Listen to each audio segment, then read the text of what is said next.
Why don't I see Neek and Danielle?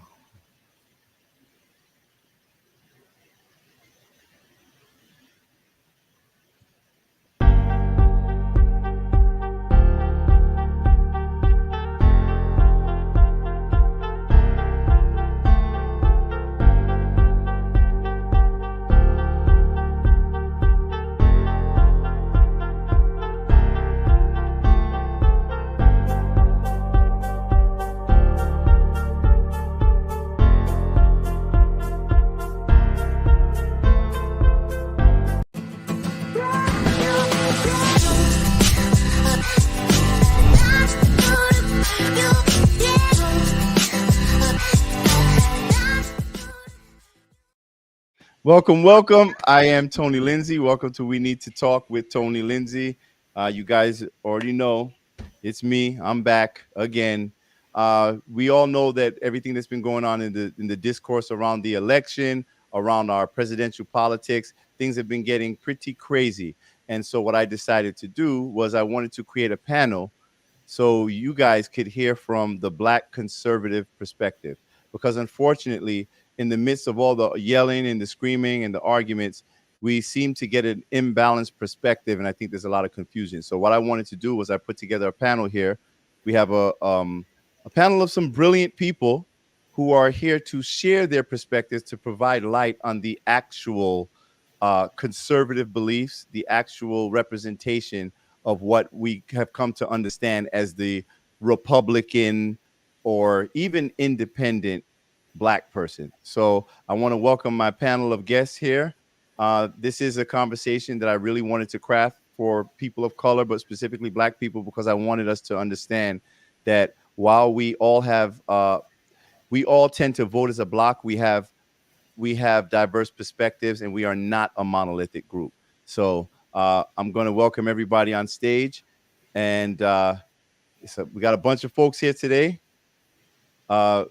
I'm going to pretty much I won't be introducing everyone, but what I'm going to do is I'm going to start the panel just by asking them to introduce themselves and just let us know maybe either a little bit about yourself, what your ideological beliefs are, like what your political beliefs. Are you a conservative? Are you independent? Are you a Democrat? Whatever it is, maybe a brief history. I don't know. Maybe you were a former Democrat. I don't know. But let's just put it out there, and we'll start with Crystal.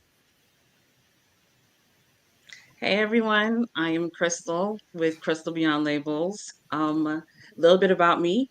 I am now a conservative. I actually started out as a Democrat, and after 2020, I walked away, and now I'm officially a conservative. Okay. And we will go to our brother Van. Good evening, Van, aka Eric. Um, I am registered independent. I've always been a registered independent, conservative, and pretty much I would just like to say that overall, I'm just like Tony, tired of the rhetoric and want to see people come together and see a lot more conservatives acknowledge that we don't have to be a monolithic. All right. And this handsome young gentleman here, brother EK. Well, I thank you for the compliment. I'm pretty sure I'm the oldest one on the panel. 61. My name is EK Chukwu Chinua. It's a Nigerian name. My dad's Nigerian. My mom's a Black American. Been a conservative, believe it or not, since Ronald Reagan. He was the first presidential person that I cast a vote for back in 1980. So somebody tried to walk in me. Sorry about that, guys. And that's about it. I am just been a conservative for a very, very long time. I found it often strange that we as a community would basically give our vote 85 to 90%, sometimes above 90 to one party. I didn't think it served our community. So I'll stop right there. All right. Thank you very much. And next up, we have this pretty young lady, Neek. Thank you. Yes, my name is Neek Leon, and I was definitely a Democrat. I was a BLM marcher and a CNN watcher, but thank God I've been delivered. Ever since Trump won back in 2016, my whole ideology just changed, and I questioned the media, and from there, it was no turning back. So I am a Christian conservative. Okay. And we will go to Miss 757, or introduce yourself. Uh-oh, no volume. Uh-oh, hold on. Try it again. Uh-oh. We're having some technical difficulties. I'm going to drop you down and you come right back up, okay?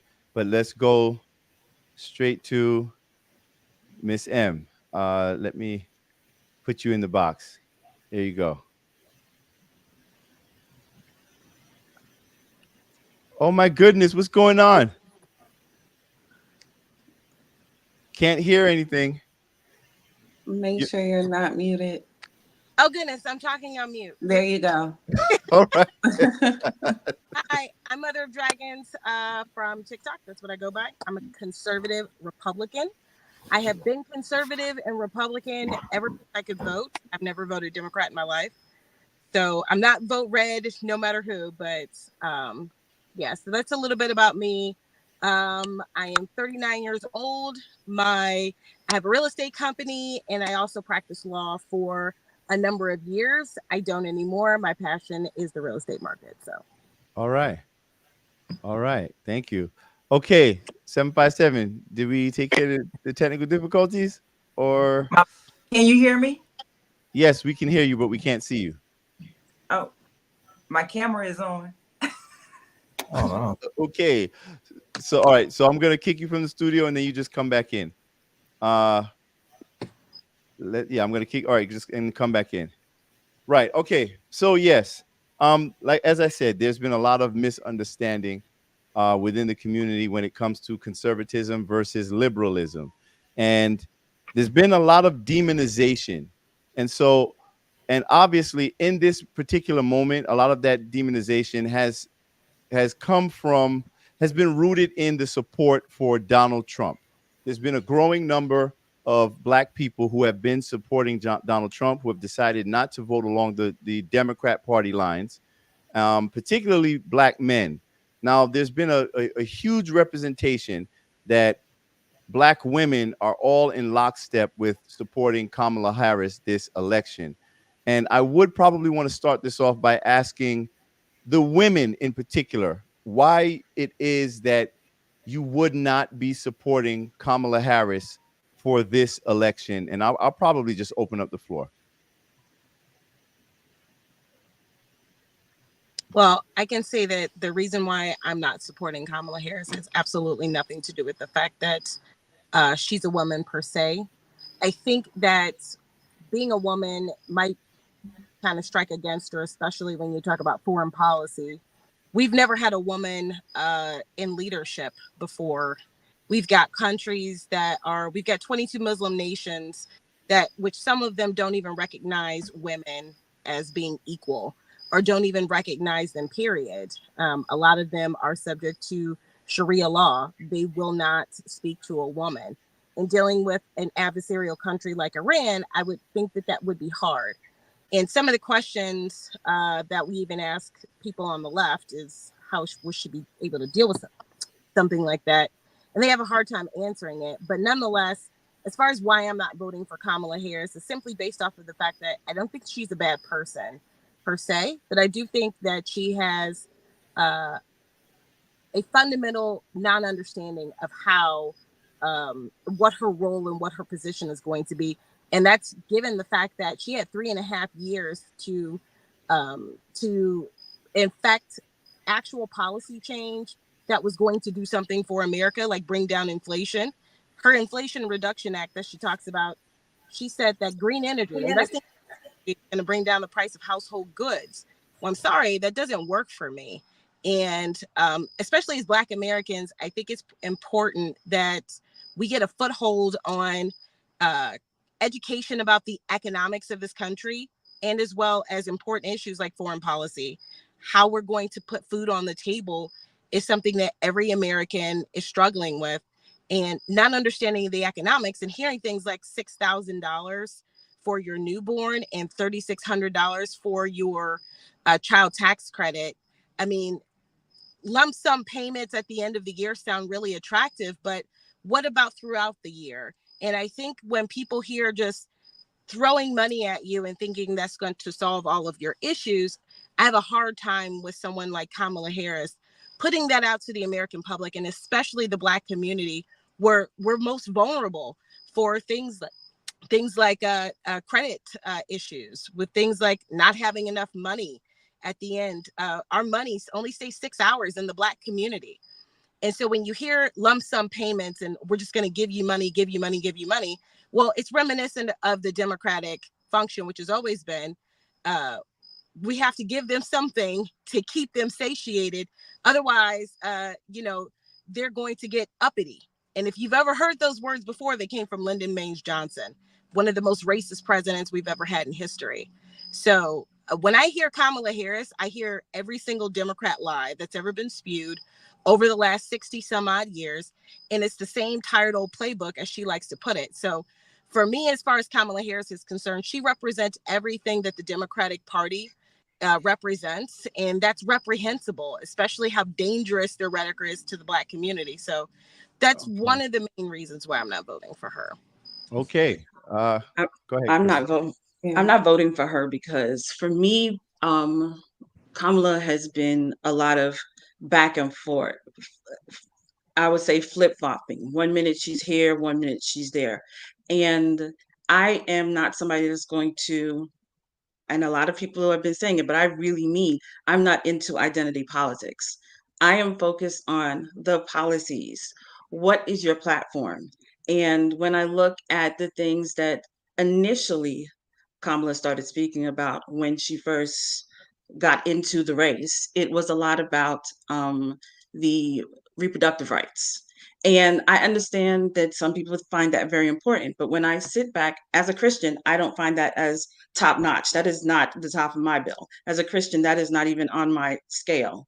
But when we, outside of that, when you're looking at America and everything that's happening in America, from the border to inflation to foreign policy, that is not the top priority. And if that is what you just want to keep sharing with everybody and you don't have a plan, I'm not interested in hearing anymore, because that's what your focus is on. We always say, when you look at the package of something that you purchase in the store, the number one thing on the package, the first thing is the most important thing. That's the most important thing to you. And for her, abortion rights is the number one thing that she likes to talk about. And I'm like, listen, that's not going to help our communities. That's not going to help me put food on the table. That's not going to bring down the price of rent that just keeps skyrocketing. That is not going to put gas in people's cars, and people are struggling every single day. So to me, I always say, when I look back at my life during the time of Trump, my life was great. Money was flowing lovely, and it was doing what it was supposed to do. So I prefer somebody who knows what they're doing, is a businessman, because I think people forget every country is a business. Regardless of what people want to say, this is a business, and you need someone who understands how to run a business. And I know a lot of people say, well, he's failed at business. That's the best thing. Someone that has failed and has been able to pick it back up and get himself going. So if he's looking at America and seeing that it's failing, I know exactly what I need to do to help bring it back and get it going. So for me, I'm not with her. I'm with Trump. Okay. I know that's right. So I do have a question. Now, you did bring up the fact the reproductive rights conversation, which I've been hearing a lot of framing in the Democratic Party narrative, their platform, reproductive rights. But I think that abortion has been the number one thing that they've been advocating for when they talk about reproductive rights. So do you think that there is a prioritization on the other areas of reproductive rights, as far as, maybe access to healthcare that would promote life, that would, facilitate birth, like what do you call it, IVF treatments and other areas? Do you hear any focus on anything else other than abortion? Anyone can take that. I've heard Trump speak on it that he would like to provide funding for IVF, and that's about it. But I haven't heard much from the Democratic Party in regards to it. It's just more so protecting abortion rights and not maintain a healthy pregnancy, making sure that the mother's health is the main concern. I haven't heard any of that from the Democratic Party. Hello? What just happened? Everybody there? Yes. Yep. Well, Yes, we're here. There was a uh-oh. Let me find out the censors are coming after me. All right, y'all. You know what happens. This is not TikTok. it's Okay. it's glitching a little bit. It is glitching. Listen, you already listen. Tick God. Oh, Ooh. yeah, it's kind of pixelated. It might be his connection. Yeah, it might be your connection. You're moving real slow. Let's see. I got perfect connection. Everybody else is fine on the panel. Yeah, everyone else looks good. Yeah. Yeah, Tony, you're completely frozen now. Uh-oh. Oh no. Oh, that's not good. Let me see. He might have to. Uh-oh. Okay, wait a minute.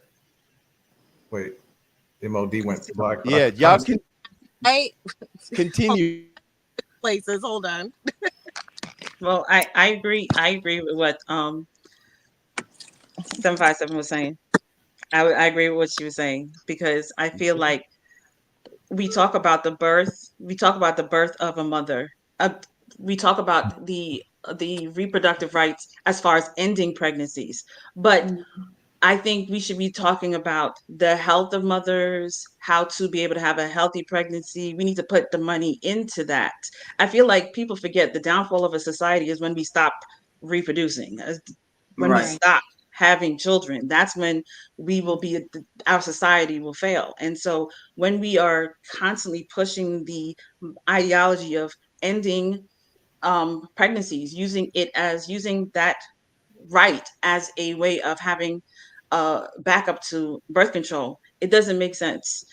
We are supposed to be focusing on women's health in totality. When we think about it, I have been someone who's had to deal with fibroids and things of that nature, and just having to deal with that and my health and what it does to me, and just the loop, the different type of obstacle course I had to go through just to get the help that I need to take care of myself. That's what we should be talking about. We should not be talking about ending pregnancies. I don't agree with that at all. Okay. I don't think one second. So Neek, what is your reason why you won't be supporting Kamala Harris? Then I'm going to go to you, 757. Well, if I were to narrow it down as much as I can, her leftist ideologies go completely against women's rights. And to piggyback off of what Crystal was saying earlier, it's the initial things or policies that she came out with back in 2020 when she was running for office. And her standing up and saying that when she becomes president, if in the first 100 days, if Congress doesn't do something about, our 2A or gun rights. Right, we can speak freely here. Yeah, I know, I had to remind myself. She's going to be writing an executive order. She wants mandatory buybacks. To me, that definitely goes against women's rights. Our guns, our 2A is the great equalizer. And she scares me when it comes down to that. And she was the border czar. She is currently the border czar. The fact that our country is less safe than it has ever been. There's just too many reasons why I could never, ever vote for her. Okay. 757. Well, I never got to introduce myself, but Right. I am an independent, and I was a Democrat since I was 18 years old. And I just recently, over the last probably 2 or 3 years, started doing a little bit of research myself. I basically got tired. I got tired because the Democratic Party made it seem as if they owned our vote, and they never earned our vote. And I wanted to look outside and try something different. And when I started doing my research, I found out that the Republican Party pretty much lined up with more of what my beliefs are. I support the nuclear family. I support pro-life. I support maintaining helping children once they are born into this world. So I think those things are important to me, and also the safety of the country. Basically, reforming the border policies and how we allow people to migrate into our country. Oh, okay. Well, let me not keep the men out of this conversation. I just wanted to be a gentleman, ladies first, hear their perspective on this. But I'll start with you, Van, why you will not be supporting Kamala Harris. I will definitely not be supporting Kamala Harris based on my ideology for national security. Pretty much being a U.S. Army veteran, I hold our national security very, very high and high regards. I listened to Kamala Harris and many of the Democrats going with this phrase saying, we're not going back. And I have to really object to that statement. We have gone back farther than they're even alluding to, because we're back to slavery, blatant literal slavery, where we have kids that are being sold into sex slavery, into, sweatshops. There's pictures, there's articles all around to not justify, but to document this blatant practice that we fought to get rid of. And the Democrats say, they're fighting for democracy, they're fighting for freedom. But how can that be when we're literally selling people back into slavery? And I haven't seen one CEO, I haven't seen one CFO, I haven't seen one HR perp walked out on the news for all these corporations enslaving these kids. And it's really perplexing for me to see that. Even on the economic stance, my neighborhood, I've never seen homes staying on the market just for sale signs, not moving anywhere. I walk up and down the street with my dog and check with my neighbors. And when Trump was in, houses were selling around here like hotcakes, left and right. House went up, it was sold less than a week. Now I see houses on my block, they've been up for months. I mean, all summer long. And in regards to something like Crystal was touching on earlier about the birth rate, well, about having children in this country, the birth rate has been going to historic lows for U.S. citizens because they're looking at the quality of life and they're saying, I'm not sure if I want to bring a life into this world that is looking very draconian, where censorship and all these things are going on. Right. Okay. All right. I appreciate that, brother. You might need a key light or something, or have the light in front of you. I don't have that much light. I don't do. I'm not on camera because I don't do this often. But okay. I saw you breaded a while ago. Yeah, you were. I was brighter when I was sitting where I was sitting, but it was uncomfortable. So. Because just so you know, when the light is behind you, it's gonna darken everything. Okay, so should I? Turn the light. Like if you turn around, we would see you perfectly. If I turn it, okay, hold on. Yeah, no, if you turn around, like you face the light, like. Oh, if I face it, okay, hold on. Yes. Yeah. Yeah. I'm sorry. So yeah, brother EK. Why is it that you will not be voting for Kamala Harris? Well, for me, it's simple. Generally, I tend to disagree with most of the Democrat policies and proposals. So it's an easy call for me. It makes it much easier when you have a candidate that has no core values whatsoever, doesn't know what she stands for, as evidenced by how much flip-flopping she's done since she's become the presumptive nominee for the Democratic Party. Quite frankly put, I think she's a shallow person. I don't think she's a serious person. I think she's an empty skirt. And that was proven in the primaries when she was the first one to go out of all of the candidates that were running for the Democratic nomination. for her to go from quite possibly the worst vice president in history to now be considered smarter than Einstein just amazes me. So it's an easy call on why I don't vote for her. I can't think of, the Democratic Party is no longer the party of JFK. It's not. If JFK came back today, issued his policies, and people didn't know what party he was in, they would say he was a conservative Republican. So it's a simple call for me. And by the way, Tony, I got to step away for about 2 minutes. I'll leave my camera on. I just got to do something. Unfortunately, I'm at a family function and I need to take a photo. I'll be right back. I just didn't want to miss this. Okay. No problem. I'm going to drop you down, but once I see you back on camera, I'm just going to pull you back up. No problem. Great. Thank you. Okay.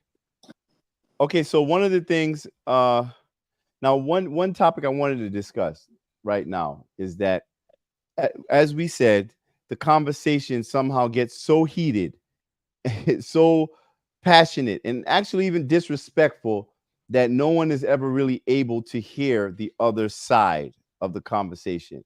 And you know, I've been, as you all know, I've been engaging on TikTok a lot, and I've actually had the privilege of meeting some very intelligent, insightful people on that platform. And this is the reason why I wanted to call this panel today, because voices like yours, people don't really hear them too often. I mean, I may be a little more abrasive in my perspectives, and maybe some people may not want to receive it. But I think it's valuable for people to be able to hear from you guys and how you think about these issues.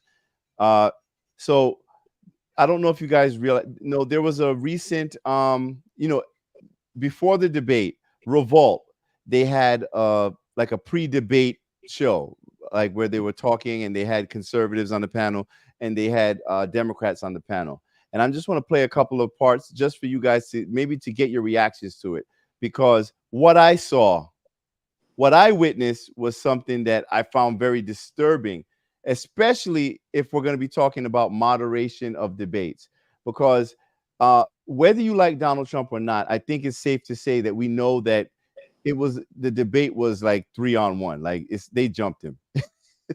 and I think people's gauge of who won the debate and who didn't win the debate is just kind of weird to me, because I think the winner of a debate is the person who actually articulates the issues that they want to address and what they plan to do about it. And I walked away from that debate feeling extremely unsatisfied, especially as it pertained to the answers that Kamala Harris gave and mostly did not give and was allowed to not give. And so I just wanted to play just a little bit from this. It was held by Revolt, so obviously it's a black town hall type of setting, and Lord have mercy, it got heated in there. So I just want to play you a couple of clips because I'm really interested in your observations and your perspective. So let's just start right here. What we deserve, but she's overqualified, and as the gentleman to my left stated, we're going to see her be educated, we're going to see her be poised, and we're going to see her win. So that's what I'm looking forward to. Quickly. Before I play it any further, that is a talking point that I often hear, that she is overqualified for the position of president. I am wondering how you guys feel about that statement in itself. I don't agree with that statement. Overqualified, I think that's an oversimplification of the fact that not one bill she's ever put forth in the Senate, and just being a tiebreaker vote is not an accomplishment. You literally did your ceremonial duty in the Article 2 functions and the 12th Amendment. Congratulations. She is not one of her bills has ever went to law. She has shown that she can't even garner support from the other side of the aisle. Simply being vice president somehow qualifies her. But then when you ask what she's done, the answer is, well, the vice president doesn't really do anything. So congratulations. True. Black in there. True. Okay. All right. So let's play it. Right here. I'm from Memphis. Can we put Glorilla in it? I know that's right. 40-inch weave, 613. Listen. I'm your auntie Glorilla. A quick question before we get into the first topic. Hey, I love me some Glorilla now. First quick topic. I noticed everybody's talking about what they want to see from VP Harris, but nobody said, like, so Trump don't have to explain nothing to nobody? The policies he's laid out are non-existent, right? I mean, unless they know what they are, non-existent. Yeah. He has 20 outlined from the GOP. Immigration, they're going to talk about that. Obviously, they're going to talk about men and women's sports. That's going to be what they're talking about. That's something that the country cares about as a whole. We care about the price of food, housing, medical expenses, the things that actually impact our day-to-day. Okay, right? so you basically saying you don't want to hear nothing he got to say. I mean, if he got something to say, let him say it. But I doubt it's going to happen. I promise you. But I agree that we want to hear about the economy, the price of food, the price of groceries, cost of rent and everything like that. But we've lived through a Trump presidency. We have no idea what a Harris presidency is like. In which case, I want to chime in. She has to come in and yes, she has to explain herself. She has to let us know what she plans to do. We know what Trump plans to do. Mm-hmm. So, and me, I work for him, so I know what he plans to do. Everybody's, I don't want to cut this. Go ahead, I want to get back to your the root of your question. Ain't nobody talking about where Trump is on the issues, because Trump been talking about the issues since the last presidency. Mm-hmm. And he's been consistent in that regard. Harris has been in no man's land until today, when she dropped Project 2030 or whatever, the new Green Deal or whatever it is on the website. I haven't had a chance to take a look at it, but ultimately, she's nowhere to be found. And I mean, that's a sentiment that's running through the Black community today. Now, there may be people in the room who feel otherwise, but I'm fortunate enough to be in the community, and those are things that I hear. Mm-hmm. Well, I thought that was interesting and nobody brought that up, so thank you for answering that question. So what do you all think about that perspective? I think the moderator started off very biased when she said Trump doesn't have to explain anything. I think I know I've held him accountable. I know a lot of other conservatives has held him accountable too as well. So I don't think that is true, that we haven't held him accountable to his actions. Sorry. Well, one of the key things that I heard was the Democrat there said that everyone cares about food. They care about the price of groceries. They care about the economy. They care about all these issues, immigration. And he framed it as if Kamala Harris is the one that is addressing that, and Donald Trump is not talking about that. And I was flabbergasted by that. I don't know. He's saying it as if these things didn't happen under her administration. Right. Like it's like, come on. Yeah, price of gas has gone up, food has gone up, everything has gone up under the Biden-Harris administration. It's like, the old tactic to, create chaos and then be the one to solve the problem. It's crazy. Right. Because the consumer prices have basically increased about 19.5% under this administration. So that is something that's something that is affecting us all on both sides. We all have to buy groceries. Those are necessities. So we're all being affected by that. It doesn't matter how much money you make, we're spending more on items that we spent less on in 2020.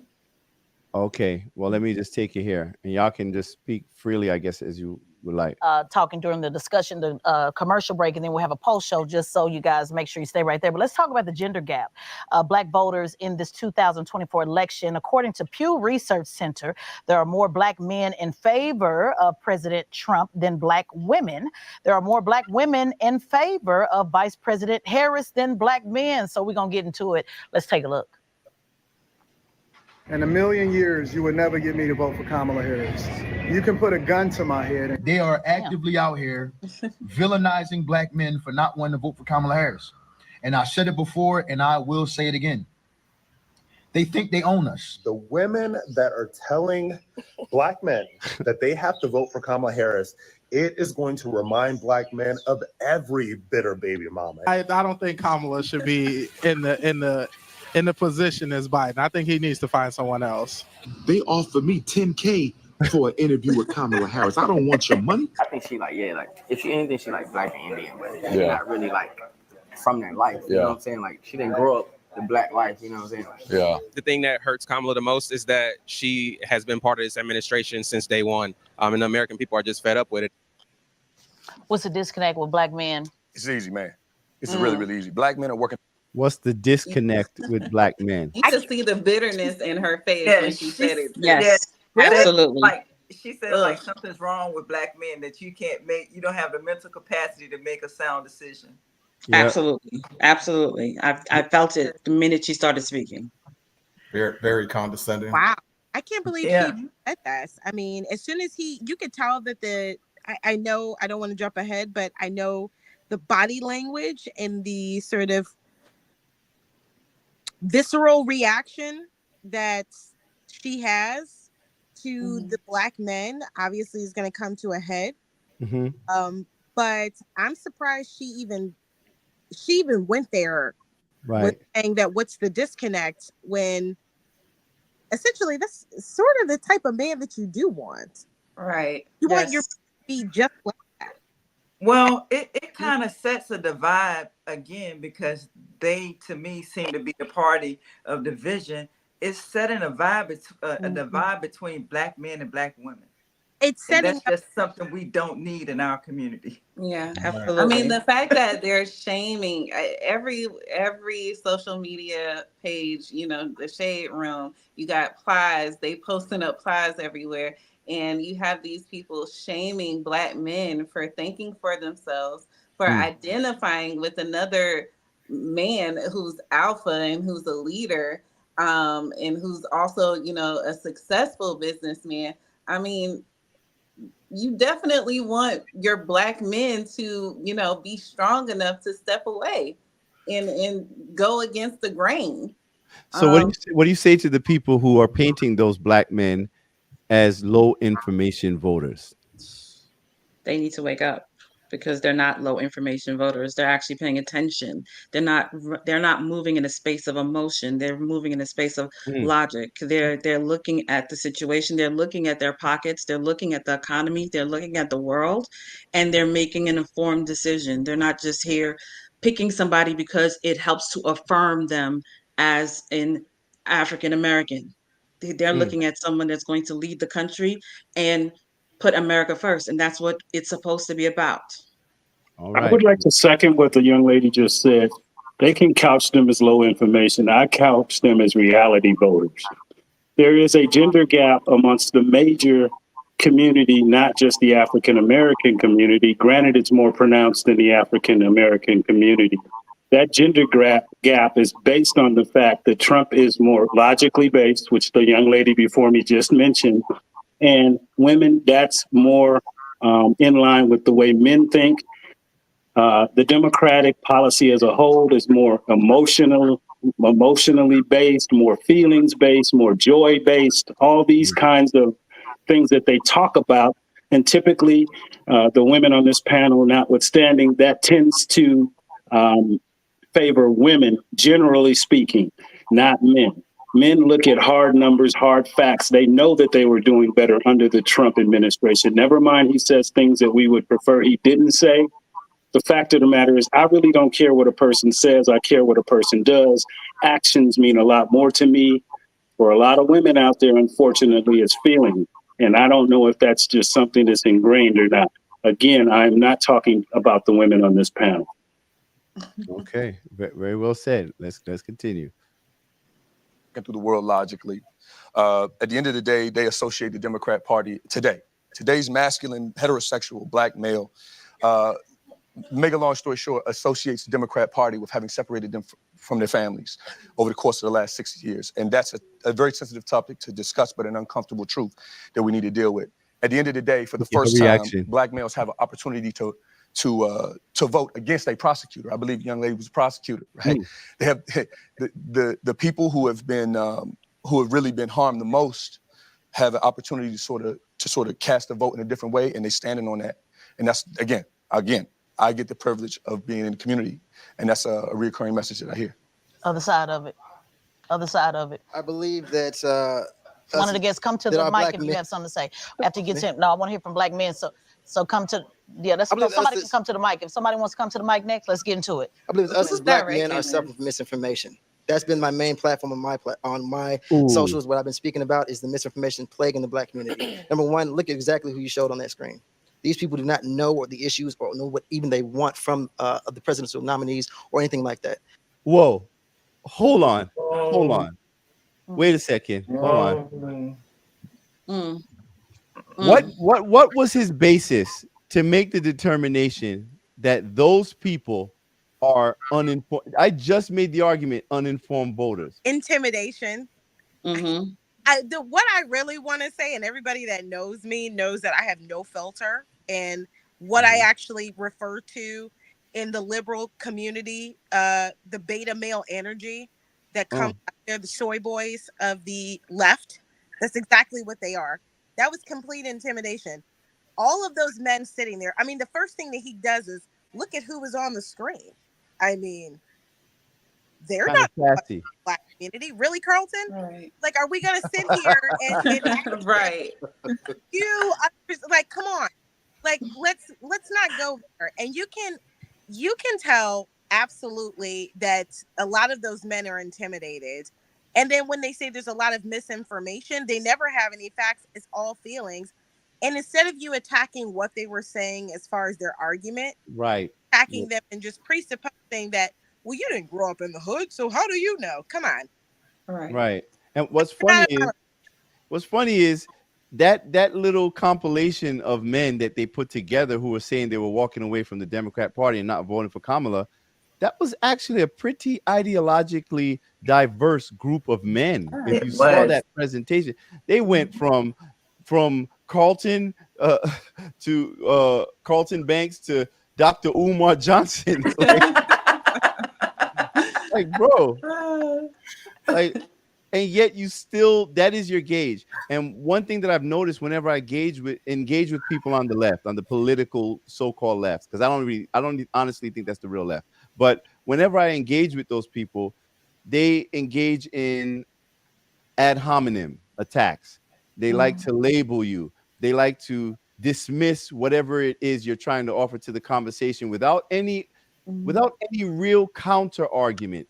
And so sometimes what I always say is, like, if you want to break the brain of a Democrat, just ask them to articulate their argument. Ask them to explain, why is it, like in this instance, why are these men uninformed? What do you know about them? What is it that they do not know? And honestly, from my engagement with people who are on the political right, just as a person on the outside, as an objective person looking at things, whenever I see these conversations on the right, I see a lot of conversation about policy, especially among Black men. I see a lot of conversation about tangible things that are affecting their lives. But then when I get to the Democrats, I hear nothing but insults. You're coon. You this. You selling out, your community and all of that. And even Dr. Umar Johnson did that too. You know what I'm saying? So I'm not letting him off the hook for saying that bullshit either, because he said that Black men are putting their pockets over the welfare of their community. But brother, what is, hold on. What about economic sustainability for your community? What do you mean we putting our pockets over our community? If we can't feed our children and take care of our families and have jobs to sustain ourselves, what are you talking about? So that's why I say sometimes those who we see as most qualified to have these conversations are actually the most unqualified to have those conversations. I noticed they don't want you to have a choice. They say, like, they think they know what's best for you, and they don't want you to decide. They want to do the deciding for you. Yes.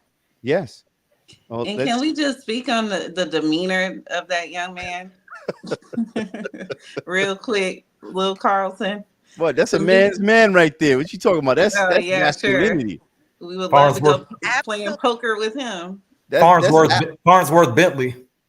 Yeah, Mark Farnsworth. That's alpha energy right there. What you talking about? Oh yeah, sure. I know he could protect when it comes me. to the stimulus check. The conversation surrounding that people feel like that Trump gave them the stimulus check. I always wondered why he wanted his name on it so bad. I didn't know that the United States Department of Treasury's name is on every single stimulus check that has happened. Obama gave us one. Bush gave us one. We've always had these. Even Biden gave us one. But no one talks about that because they were not so. Okay, I can't. All right. Me either. I It's cannot. a starter, and it's not even. He just went on to say how every other president put their name on a check. Well, the U.S. Treasury, his name's not. Well, no shit, Sherlock. Excuse my French, but are we serious here? These are the things that they try to make us focus on to keep us distracted. These things are not even of great importance. Well, I will say this, and I don't know how many people I think that quite often you see this Democrat black boule class speak about the rest of the black community in extremely condescending terms. I mean, to think that you're going to actually state publicly that the reason why black men are voting for Donald Trump is because of a $1,400 stimulus check.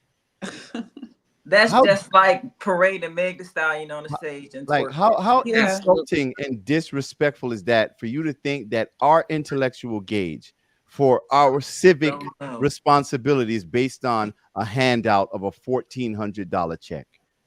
And I wonder, like, do these people understand what they're saying? Who are you speaking to?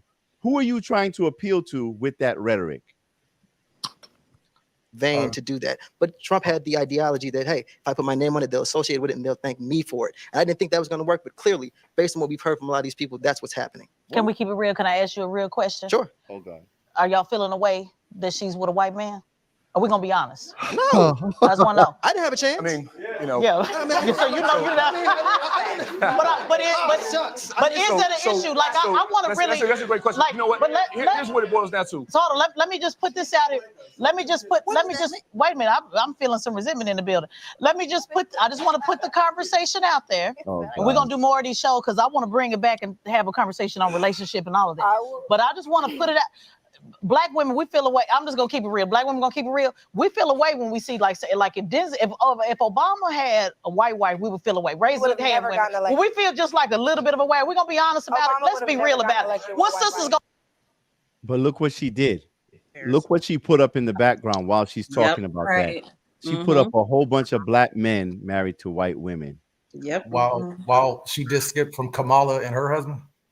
Yeah. Yeah, Kamala can get away with it because she's running for president. Because remember, Kamala's black, and what she says is perfectly fine, even if she's wrong, right?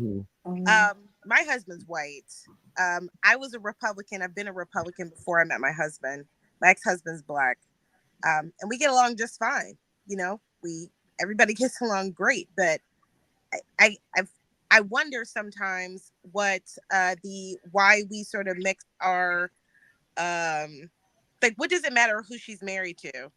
And it seems like it's perfectly fine in the black community for it would be perfectly fine that as long as she's running for president, because when she said Barack Obama had a white wife, you would have voted for him anyway just because he was black. So let's not go there. But go ahead. I was going to say, and I think lessening, she's basically putting down, again, the black men that are not on the left by saying that the only reason why they are in that space is because she's with a white man, not because they're educated, not because they did the research, not because they're living in this life that we're living in every day. No, it's because she has a white husband, and that's why they don't want to vote for her. And you're basically putting down black men, which I find absolutely ridiculous. Well, let me ask the black men on the panel. Does it bother you that she's married to a white man? Absolutely not. Absolutely not. And that's the thing. We all have freedom. We all have choice, and we don't need anyone trying to dictate that choice.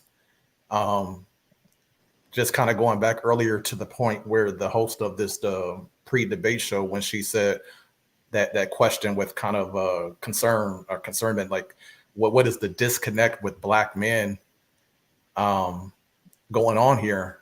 Well, I think we're being ignored, and not just black men, but the black community in general. You know, I'm originally from California, where, you know, Kamala served as a senator and attorney general, and, you know, district attorney there in different capacities. And I witnessed a family, I think I mentioned it on one of your TikTok lives earlier, but Jamil Shaw Sr., his son was killed by an illegal immigrant DACA recipient, and his mother was serving overseas for the U.S. Army and had to come back and bury her son that was killed by an illegal immigrant. And none of these Democrats, none of the black media outlets had any sympathy or support for this family. And that's just one of many examples I see where Black Americans in general are losing their lives because of these leftist sanctuary policies, and we're just being ignored. And not only that, they look at you with, they dehumanize you just for having an opposition point of view. They look at you like you're some kind of scientifical experiment, like they have to put you under a microscope and figure out what's wrong with you and find a cure. What's wrong with you? You know, we gotta either give you a lobotomy or you know, I don't know. True. All right, we're almost done. I'm gonna go to the oh god, wait, hold on, because it got real spicy. I just wanted to soften y'all up a little bit before it got real. I have a question, Tony. How old is this lady, Taslin, the Teslin? moderator? Teslin, she's probably in her like 40s, early 40s. Really? Or late 30s, maybe. She's a yeah. She contributes a lot on Fox News. She used to co-host on the Breakfast Club. I don't know what happened because she's not over there anymore. But I see she's you know, with Revolt. So, but you know, she's a person that she's very combative, and I'm gonna highlight some of the behavior, some of what we saw during that her debate moderation. That stigma out there just running with the trolls in the comments. I want to be clear that Black women are not the ones. That's why you don't see us in the pussycat hats and all of that talking about abortion. The ones that are promoting this too. Yeah, but you're no, going to die and that's where I'm disagreeing with you, because the thousands of women that are out protesting for abortion are white women. And that's the bottom line. Black women that we need right, but abortions. it's white women though. But we ain't out there though, sis. So let's be clear. They're telling us that. But who gives a damn what they tell us? We want to be clear. So how did this become to the attention of Kamala let's not move the goalposts. Women. The bottom line is Black women are not advocating for abortion, but I agree. And I challenge. Exactly. Baby, listen, Black women been doing what the white women don't tell us what to do. We tell white women to do. Okay. So let's be clear. But I don't know what kind of Black women you are, but we the type Black. I want to be clear. It's important that we be clear about that. Those white women hold positions of power that we don't. Well, maybe they control you. They don't control the sisters. But listen, I'm telling you that I agree. Like the white men. Are you hearing what I'm telling you, or you ain't listening? I'm listening. I agree that Democrats. I just feel like you're trying to make my point something that I'm not trying to make it. I just want you to listen. Democrats do a terrible job in talking about reproductive health as far as fibroids. We were literally in the dressing room talking about fibroids, and I said they really need to be talking about fibroids. They really need to be taught. I was in real time on the phone with my daughter and her doctor while I was getting my makeup done. So I am agreeing with you that they do not talk about the reproductive health. They do not talk about IVF. They do not talk about birth control helping us with our very painful menstruation. I am telling you that Democrats fail in that area. Where I am gently correcting you is that white women are talking about abortion, not the sisters. Okay, hold on. That was disrespectful. Did she say menstruation? Yeah. Did she say menstruation? Yes, she said. Wow. The nerve to want to correct someone and then totally wrong and then mispronounce the word. What gives? To be disrespectful, and you're supposed to be moderating, and you're talking over her and not letting her get her point out, and she's trying to express. As someone who in 2020 I worked with Planned Parenthood votes. I worked with them, so I definitely know there's a lot of Black women. When she's saying there aren't any Black women out there advocating, that is not true. I could tell you that is absolutely not true. So I don't. That was a little trigger right there. That was a little trigger the way she behaved. But I've spoken to a lot of Black women, like who remember we do our panels, and almost all of them every single time. It's abortion. I mean, that's what it is. You guys are burying the lead. Kamala Harris is advocating it. Exactly. Right. And yeah, but that narrative that it's only white women talking about it, that's false. I can say that white women have been leading that conversation, and then there goes the question: why are Black women following so much behind that? I mean, the Democrat Party, like the DNC, they had the Democratic National Convention in Chicago, and they had the audacity to have abortion trucks outside. Bro, like, come get your abortion and vasectomy. Like, what signal, what message are they sending to you, Black people? Come on down, get your vasectomies and your free abortions. It's like, how did we get here? Yeah, it's eugenics. And then look at she was kind of right about the point that white women are protesting more with their, pussycat hats or whatever she said. But what's also interesting is they are marching in the streets, but guess where they're marching in the streets at? In predominantly Black communities. That's where they're doing it at. So they never want to highlight those things. Do you really see them walking down the street of Rodeo Drive about getting abortions? Absolutely not. No, they're in a city like south side of Chicago with an abortion clinic outside telling them to vote blue no matter who and abort your baby in the process because we don't want to create any more of you. So, where are they stuff at? Predominantly Black communities. So interesting. I think that's 100% true. That's 1,000% true. But let's go. I don't advocate for abortion, but have you noticed like all the men don't want Camilla, a woman, running the country, but when they do jury selection, or in the clips you showed, when they do jury selection, they do a lot of research on like different races and genders and how they identify. And they say like white women actually identify as being a woman first before being Caucasian. What are you talking about? And Black women identify with their race first. And don't you think like there is something about being inclusive and like women supporting women in general? White women, y'all, in the women's suffrage movement, when Black men had the opportunity to vote, it was y'all that said, before Black men get a chance to vote, we're going to vote. That's true. Being inclusive with white women, since you're a conservative, let me break it down to you. White feminism that y'all Republicans say y'all against, it was white feminism that divided us, that said get on the white women's side because the white women's side pushed white male support. What party is that?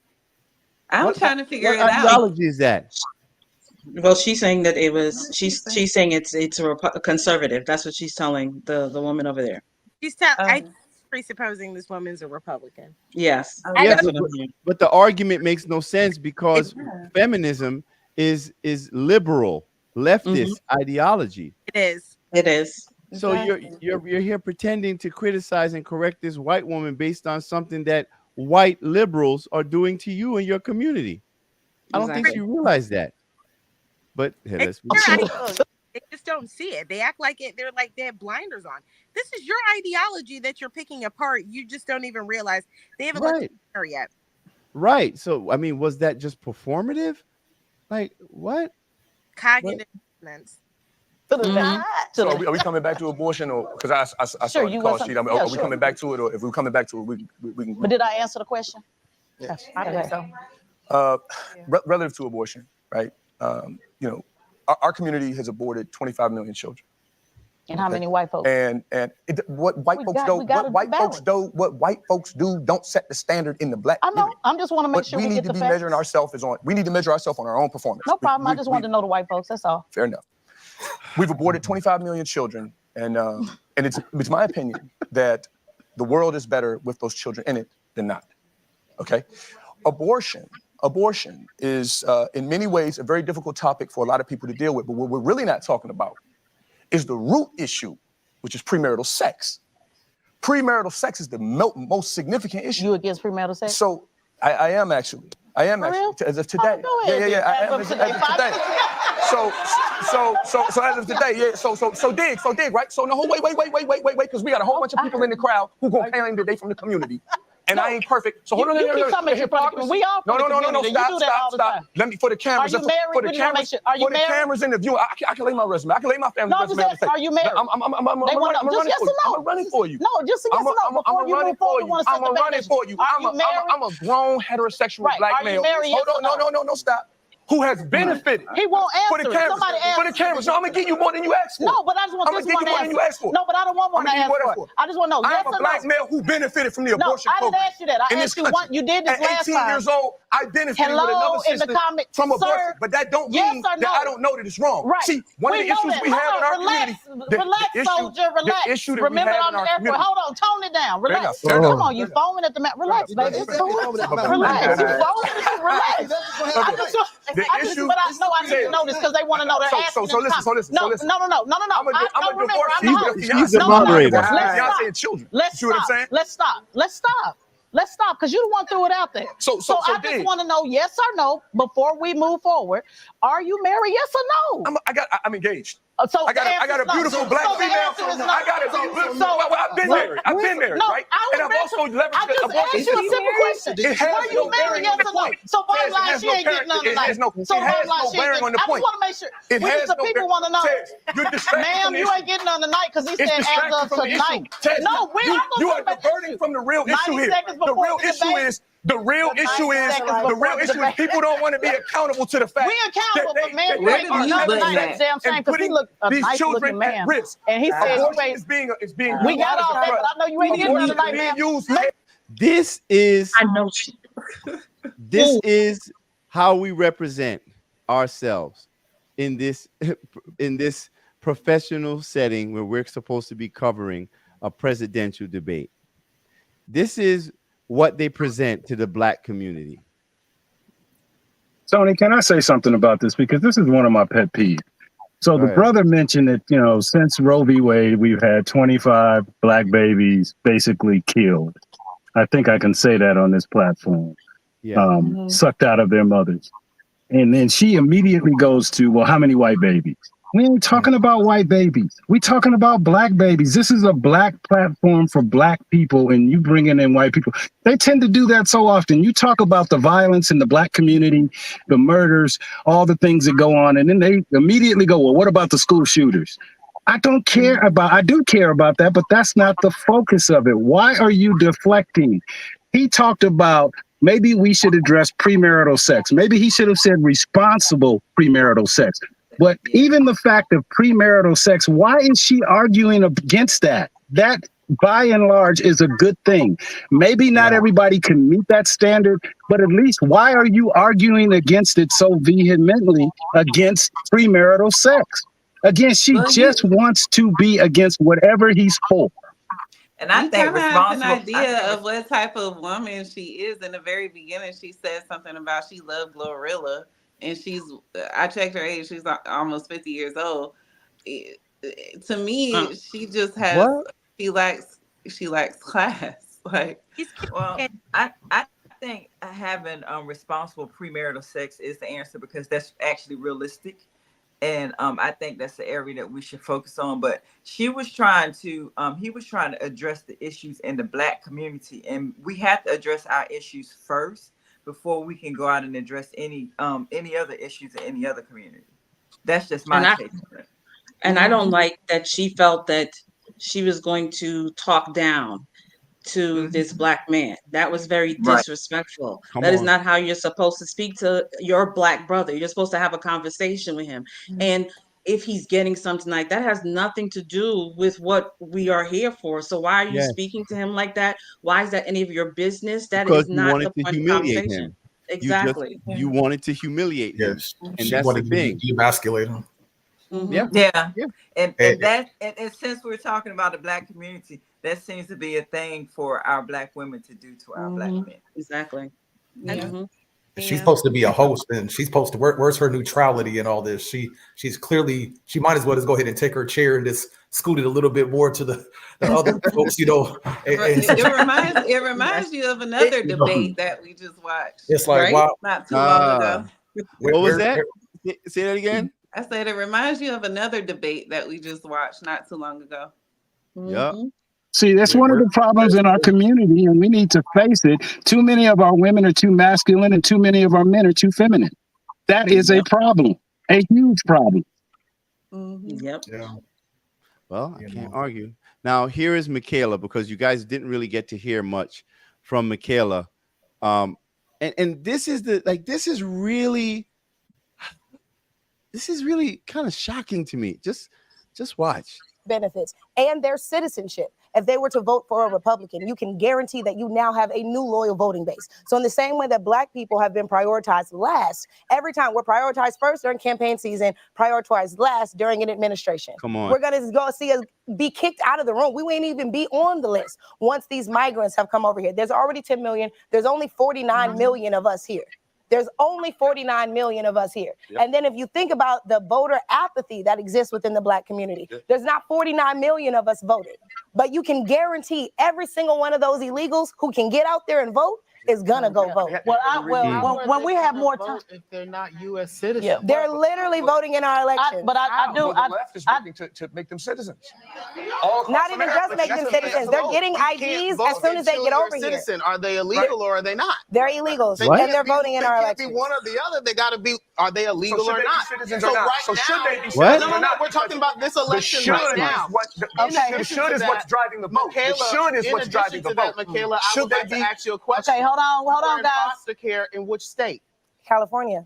The same California that is giving $150,000 can I ask you to this? illegal migrants. But if my 0%, sister, zero who down. just aged out of foster care But they 2 wouldn't years give ago, you she wasn't Hold on, getting wait a minute. I agree with giving black Americans the money first, but I do want to ask you this because again, this is where this Republican talking point always gets me confused. You were aged out at what age? No, I didn't age out. I was adopted. Okay. I'm talking about the people who don't. Okay, who but do when you age said out. wasn't born, didn't ask to be born in the situation they Yeah, were like in? my mom was on crack and my dad was in and out of prison. Right. That's not So- a situation I should have to pay for yet for whatever That's right, reason. but the I government also- didn't feel bad enough for me to Ma'am? give me or my family those resources. Ma'am? And leave immigrants. Ma'am, It's a point. ma'am. I just want to know when I hear the Republican talking point. I just want to know when they say pull yourself up by the bootstraps. I did when that. they say I didn't. Let me finish.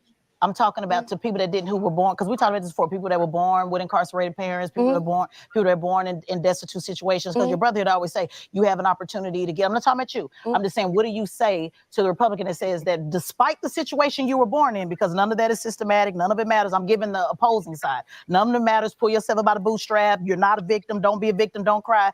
What is your Get to the answer point. to a lot of conservatives that say, regardless of the situation you were born in, that you didn't ask to be born in, I'm not talking about immigration, I'm talking about Black Americans. Yeah. What is your answer to that? Because Republicans say all the time to stop being a victim and to pull yourself I up by the genuinely bootstraps. believe that once you stop believing that everything is set up against you and that you can't win, But you just will a minute win. ago, you said it was set up against you because they didn't ask to be born in the situation. They were asked to be born into this situation, yet for whatever reason, they're not offered the same resources that But I'm not somebody talking else about the who resources. also. The conservatives Okay, say pull I'm listening. yourself up by the bootstrap. They say don't worry about resources. Okay, Conservatives say so- don't worry about resources. No, let they her- say don't worry about it, regardless So, if your parent but was the born on Democrats crack. being empowered, ma'am. I'm Again, we're talking about context. We're talking about context. Okay.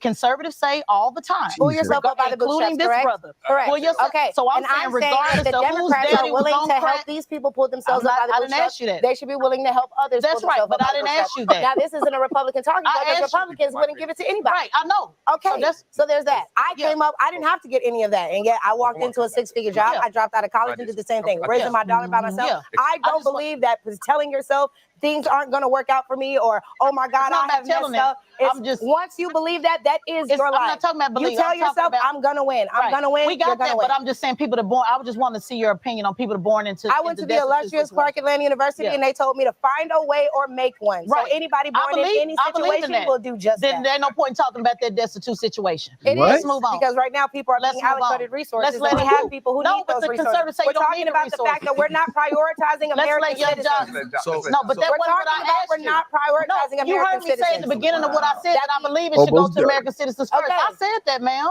Okay, I just so asked you I'm what was pointing your out the fact that when we're talking about immigration, we understand that But that wasn't what Republicans I would asked not you. give out these resources. That's all I wanted you My to say. point is Democrats are only That's all proposing I that these asked you. resources go to a Sis. certain group, and Black people need to pay Ma'am. attention to the fact that y'all won't get those Ma'am. resources. Ma'am. That's the point. Y'all go ahead. Y'all move on. Ma'am. I'm right. Move We on. said that it's not about right or wrong. It is right. No, it's not. It is I just right. want to know. Black I people want won't to get know. those resources, and Jesus. therefore you should not.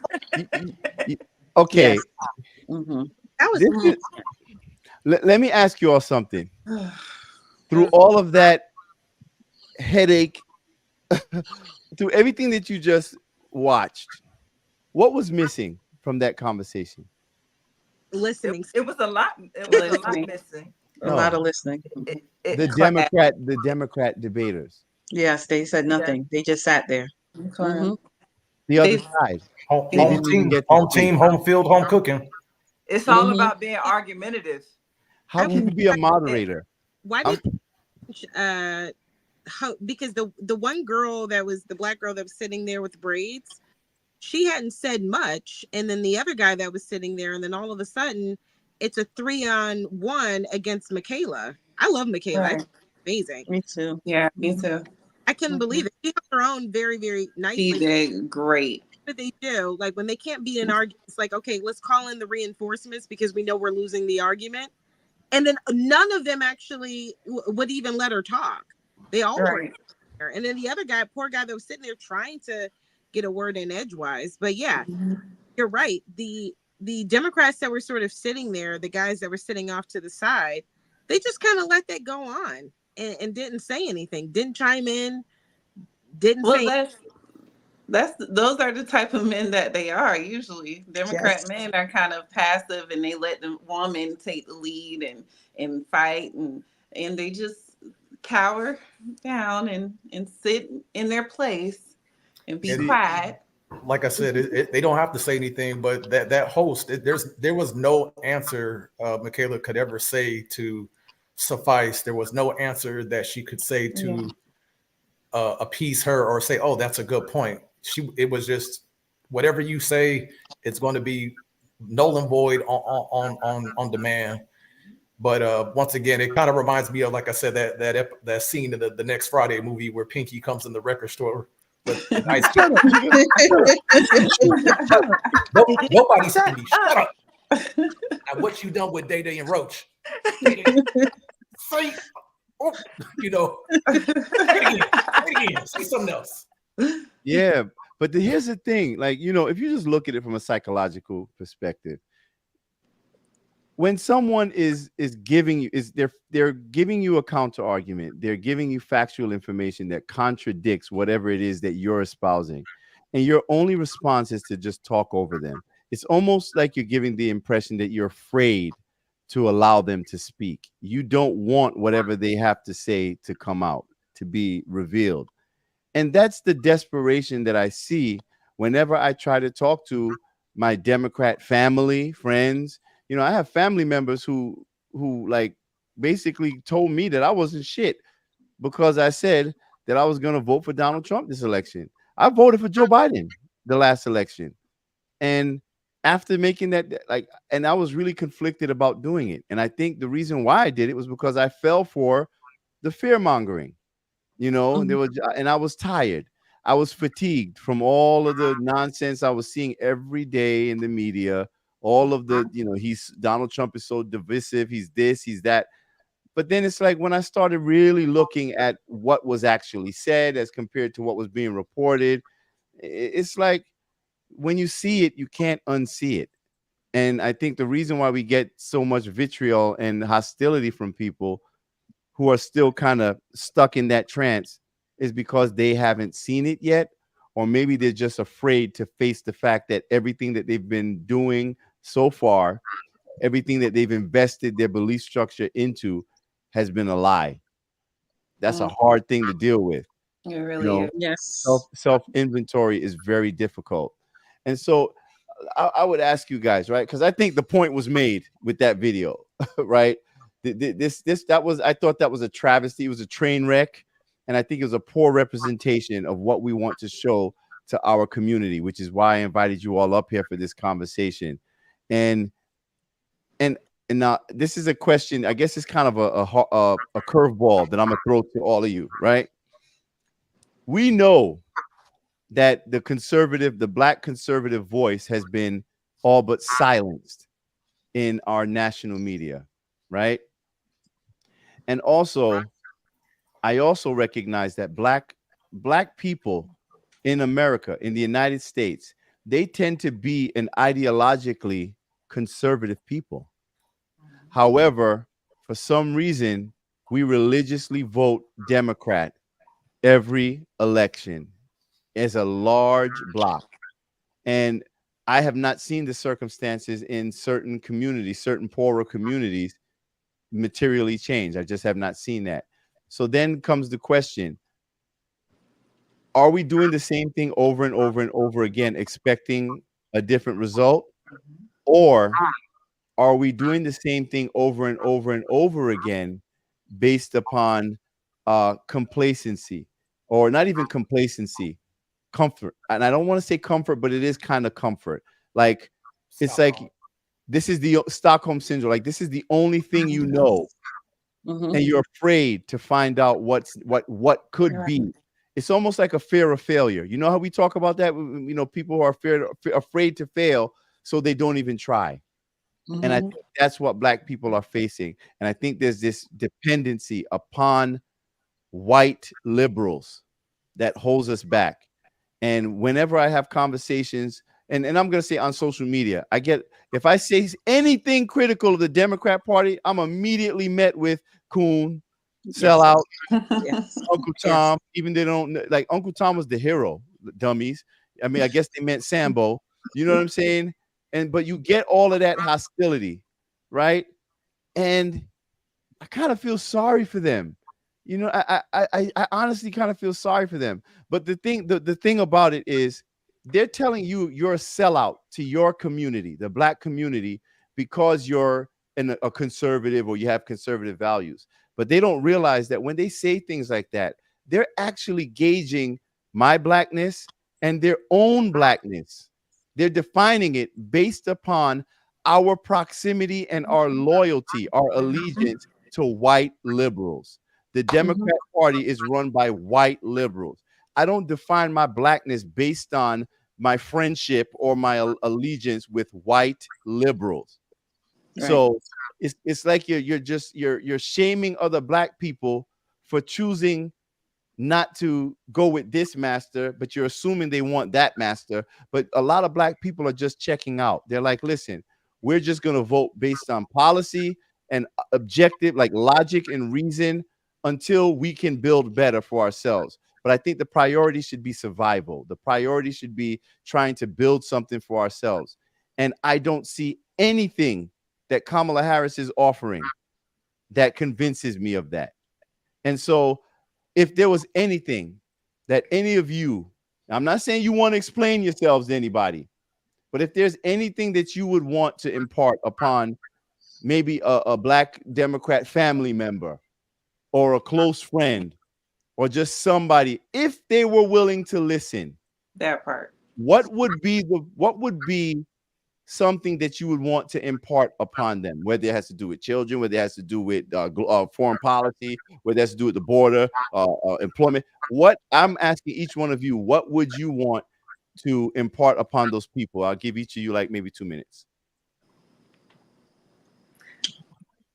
Well, I would say, okay, I would say that I think back to real quick the days of slavery, and I think the people that were on the plantations that were deciding to run and get free and find freedom, those were the ones that were looked down upon, and they were just trying to get better, not just for themselves, but for their community. And I think a lot of our community are not realizing that you just have to open your eyes.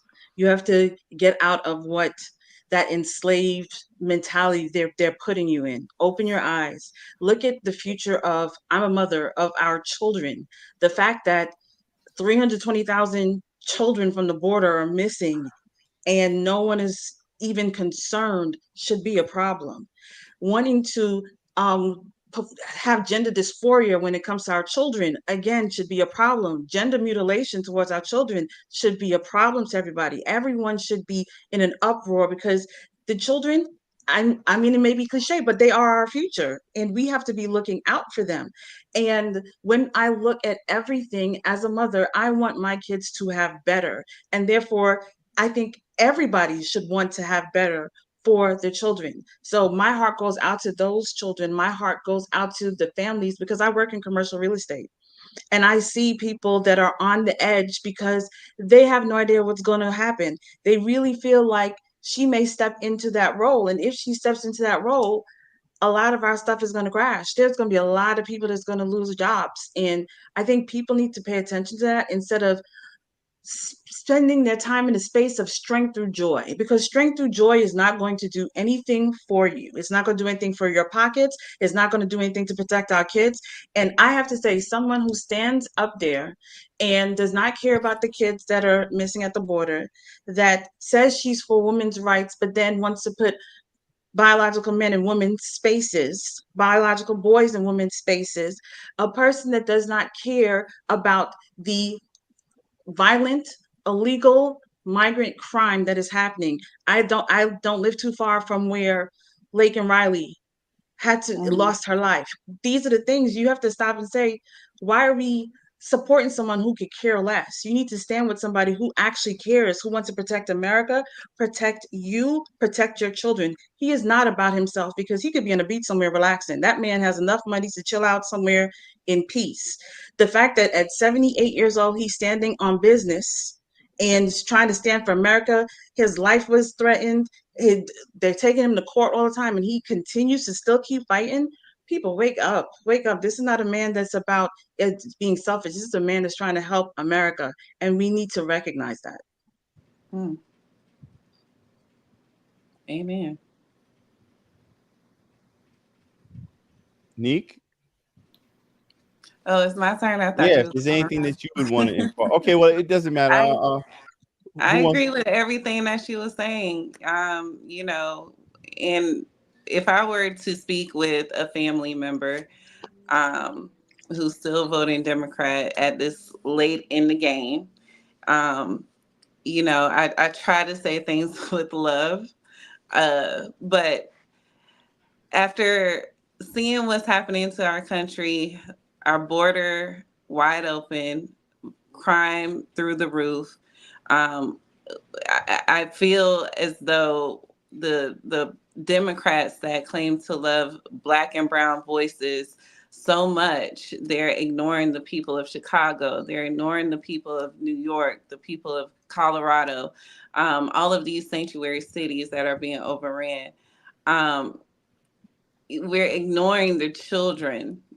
Again, child mutilation is on a rise. The fact that, you know, our vice president, the candidate, actually, you know, picked Tim Walz of all people to be her running mate. The man who made his state a trans sanctuary state for minors. They call him Tampon Tim for a reason. You have all of this information right at your fingertips. You can see the policies that these people are assigning right under our noses. And it is only happening to destabilize our country, to demoralize our country and our children. And it's all a part of a bigger agenda. Globalism, Marxism, communism, authoritarianism, everything that you could think of. This is All what the they're isms. trying to do to our country. And if people are not accepting the truth, even when you have it dead smack in their face, I'm as a Christian, I just have to believe that this is way deeper. We are dealing with a spiritual war as well. Any person who will deny truth they're dealing with something way deeper. And I just pray. I pray that you find the discernment that you need to make the right decisions. But yeah, that's all I got to say about that. That's right. Wow. I didn't even realize how the comments have been going off this whole thing. I'm so sorry. I'm gonna start highlighting some of them. But next, let's go to you, M. All right, what do I want to say? Because I often debate a lot of liberals on TikTok, and I'll just say some of the things that I do say. The Republican Party historically has been the party of that Black people have supported. I would say it's time to come home. We and I don't want to go back all the way back to the 1800s, but you can look at some of the writings of our early senators, our early congressmen who were Black, who went through the Reconstruction era, went through Civil War, were there for a lot of these things, and then especially within the Deep South. Most of the Black community is concentrated within the Deep South. And if you notice, either they're very Democrat or independent. Don't have a lot of Republicans in that area. And it's strange because if you think about all of the conservatism, that the most conservative people on the planet are Black Americans.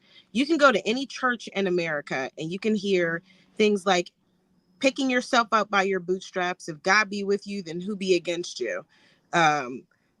you know, God doesn't like, you know, you shacking up. You know, he wants you to get married. The nuclear family is preached in Black households across America, especially within church. So a lot of the conservative ideology is based within the Black community, but for some strange reason, it's abhorrent to actually hear a Black conservative say how conservative they are. And especially if you're Republican, it's also a big issue. The issue, I think, is that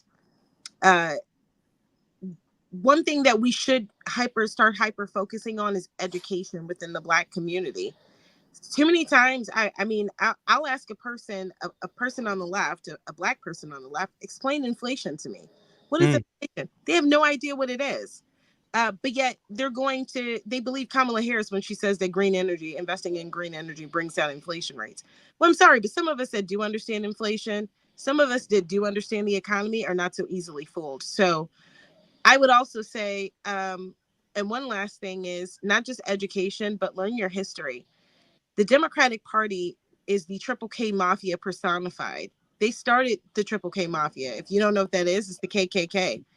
And they always say now that Republicans are, you know, they have all the, you know, white power ideology. Well, I'm sorry, but look at Richard B. Spencer. He voted for Joe Biden the last time. And he's going to vote for him again. He's the head of the Triple K Mafia chapter of Missouri, 3 different chapters in 3 different states. Look at the interview with the skinheads that were walking across the bridge in the South, holding up Confederate flags, and they asked who you're voting for. They said not Donald Trump, we're voting Joe Biden. And I'm sorry, but the Triple K and the Democratic Party specifically did not want Black people to vote in the Deep South. And when they did give them their civil rights to vote, they forced them to vote for the Democratic Party. And that's why you hear now, and someone said it earlier, it's almost like a Stockholm syndrome. It's like if you vote any other way, you feel like you're betraying your master. And that's exactly what it is. Black people need to wake up.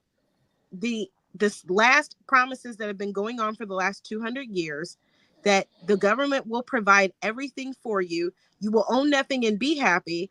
The left-wing Marxist ideology, the understanding that we'll give you all the money that you have in the world, just abort your children. Also make sure that you qualify in order to qualify for food stamps, we have to come in like the Gestapo and make sure there's not a man living there.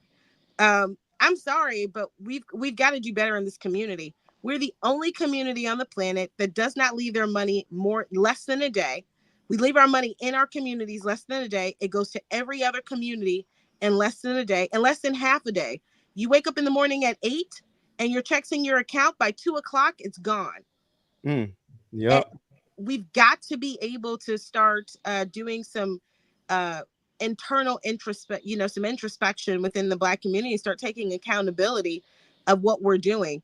If we have more babies, these children, a lot of them would be in their 20s, in their 30s and 40s. Some of them would be sitting in Congress right now. And the lack of representation that the Democrats always tout that we don't have, despite the fact that they have the largest caucus in the United States, the Congressional Black Caucus. They also have the largest demographic of Black voters in America.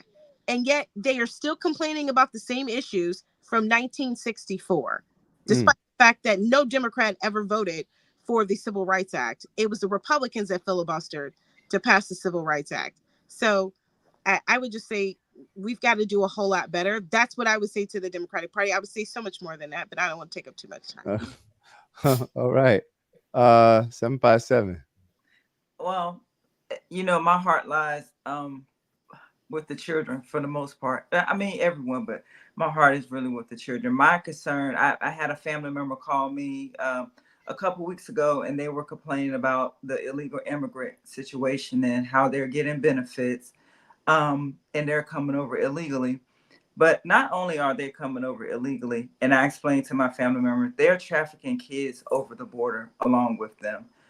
In 2019, there was in place under Trump's administration, rapid DNA at the border, where we could identify the families of these children if they were coming over with a family member.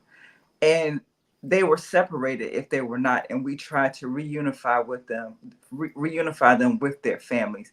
And the Biden administration did away with that in 2023.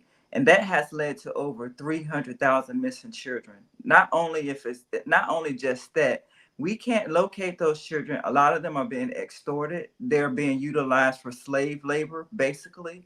And a lot of them are basically placed in the foster system.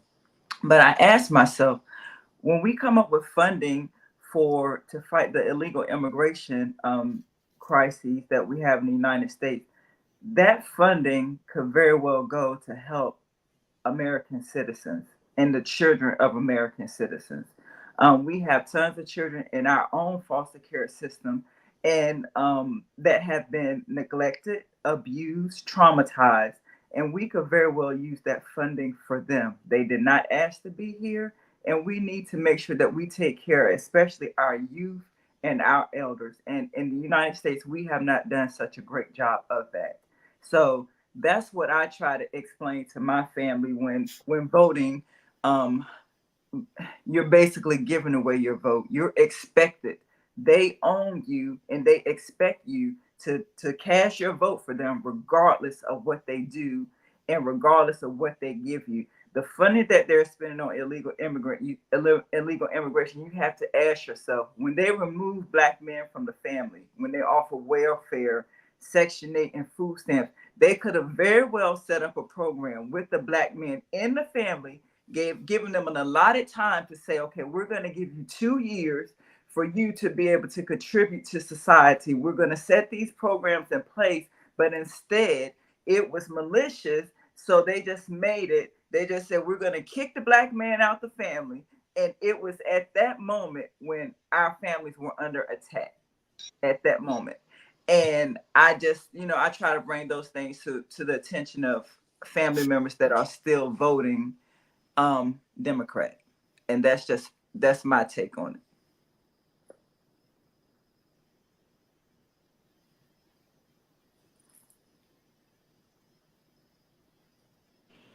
You're muted.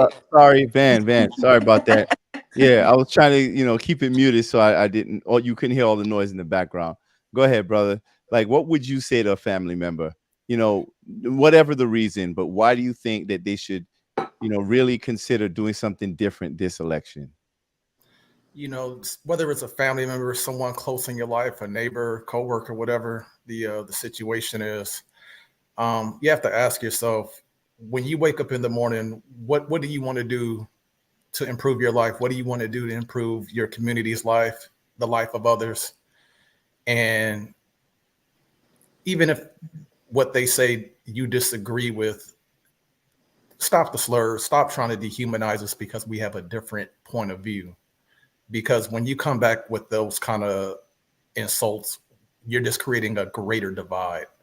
You're creating a greater divide with no progress that you claim that you're wanting, that you claim that you're standing for on the side of your party.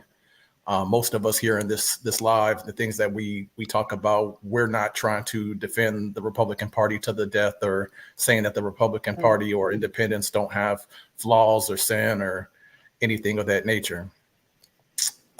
Just to kind of give an example, you have Congressional Rep Byron Donalds, who represents the state of Florida, Black congressional rep in the Republican Party.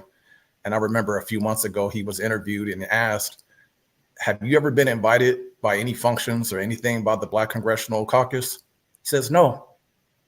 So I don't understand how you're going to say you're the party of diversity, the party of inclusion, when you have a Black congressional rep that you guys vilify, ignore, and shun from your activities, but yet you call yourself the Black Congressional Caucus. Mm-hmm. I really don't quite get that. You're going to call yourself the party of diversity and inclusion, but then you're going to intentionally, disclude someone because of their party affiliation. So now they're no longer Black because they're Republican. And so it's things like that. It's just very petty, very divisive, while they're claiming that they're trying to fight for being the party of party of tolerance. Excuse me, the party of compassion. I just don't see it. I don't see how they can stand up and call themselves those kind of things. And on the second thing, going back to illegal immigration, national security, especially our border. When you say you're the party for anti-slavery and you are doing things that are bringing slavery back to the forefront, I mean, kids being trafficked, sold, it's brutalized. Not just, they're not even being paid. They're being working graveyard shifts, sent to school, get a free breakfast and lunch at school, come back and work a graveyard shift again. And it's like, oh, the Republicans didn't sign this border bill. If they just would have signed it, then none of this would have happened. You know, it doesn't work that way. I heard a couple of things from you guys, like, and this is the thing. I think this goes against the typical narrative that we always hear when we talk about Black conservatives. Like when I heard a lot of the stuff that I hear that you guys talking about, it seems to have a high degree of empathy and sympathy, even when talking about the border. I was listening to 757 speaking, and you were talking about all the children. I've heard that many times in this conversation about all of the children who have been trafficked over the border. And to see this rabid support for this administration, which is directly responsible for that. Like, it's like, how do we just like overwrite that? How do we just ignore that like wholesale? You know, also, you know, there was a large movement that there against, you know, what is going on in Gaza, right? And that has caused a lot of division within the Democrat Party. A lot of people were calling for a ceasefire for the longest time. And Kamala Harris, I watched her basically chastise Palestinians who were protesting the massacring of their families. And I saw all the people who were standing on this moral high ground talking about uncommitted, or I'm not going to vote for you until you get a ceasefire, put an embargo on a weapons embargo. All of those people just threw all of their morals down the toilet. All of what they said they believed in, they just tossed it all to the side to celebrate the symbolism of Kamala Harris. Kamala Harris was, if you looked at all the conversations in legacy media and on CNN, MSNBC, Washington Post, all of these outlets, they all spoke about her in unison as the worst political decision that Joe Biden ever made. Polling as the lowest polling, the least liked vice president in history. And yet in a matter of like what, a span of a week or two, she became just the next best thing since sliced bread. And it shows the power of the media. It shows the power that they have to fool the masses, to emotionally manipulate you through empty symbolism, and also the power that it has to keep us divided. And I have a special investment in this conversation because I watch it divide my community. And it divides my community, being a community that is often used as a political football in the game of American politics. We're often convinced that we are somehow in the game, but we're not.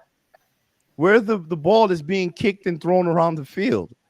And the thing why I have so much resentment against the Democratic Party, and you're talking to somebody who's a lifelong Democrat, I have that resentment because I can identify it. I've identified how the Democratic Party has weaponized race.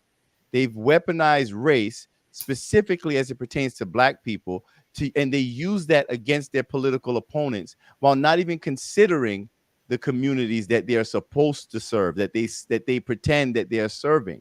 There's a reason why in all these blue cities, like New York City, where I live, in Chicago, Detroit, you know, LA, like San Francisco, all of these places, these Democrat-run cities where poverty in the Black community is at an all-time high. Homelessness is at an all-time high.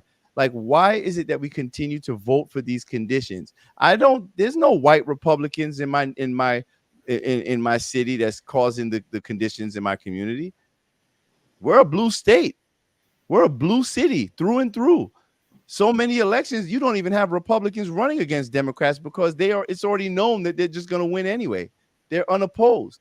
So how do you expect me to say, oh, those evil Republicans are stopping them from doing what they need to do for your community while they ignore you and they provide all the resources to those other communities?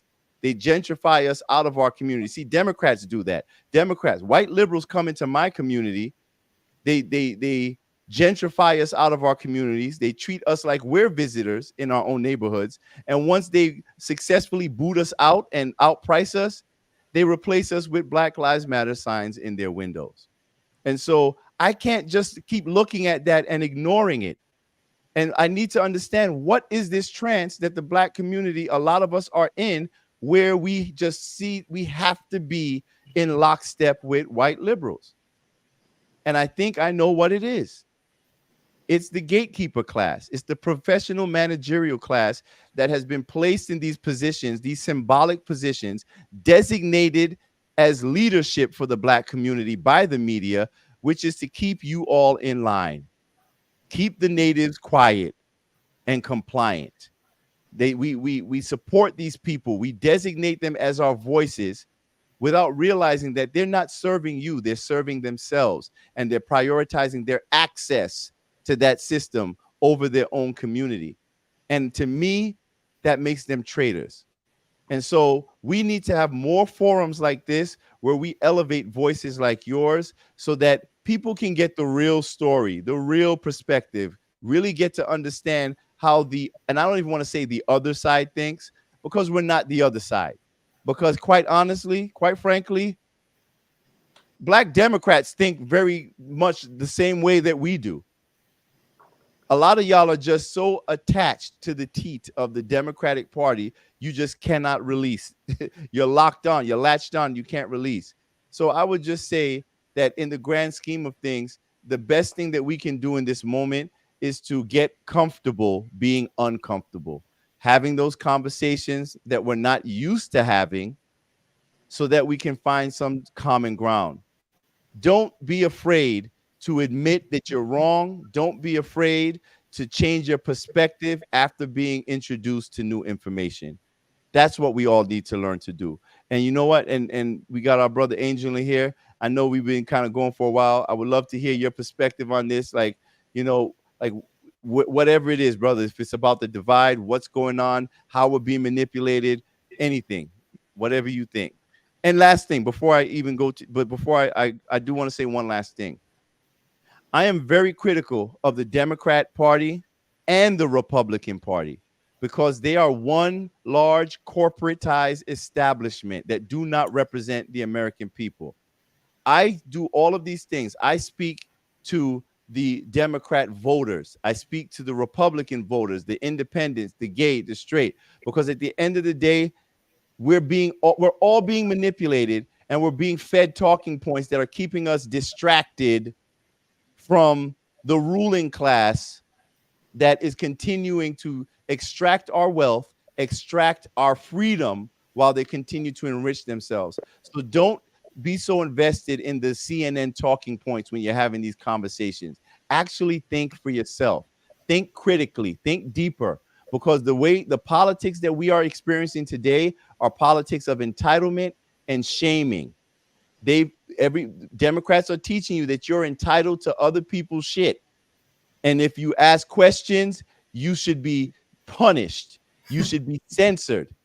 And there's no way in hell. And this is the craziest thing for me. I don't understand how any Black person, how any white person, how any American can actually vote for a party that is actively censoring you.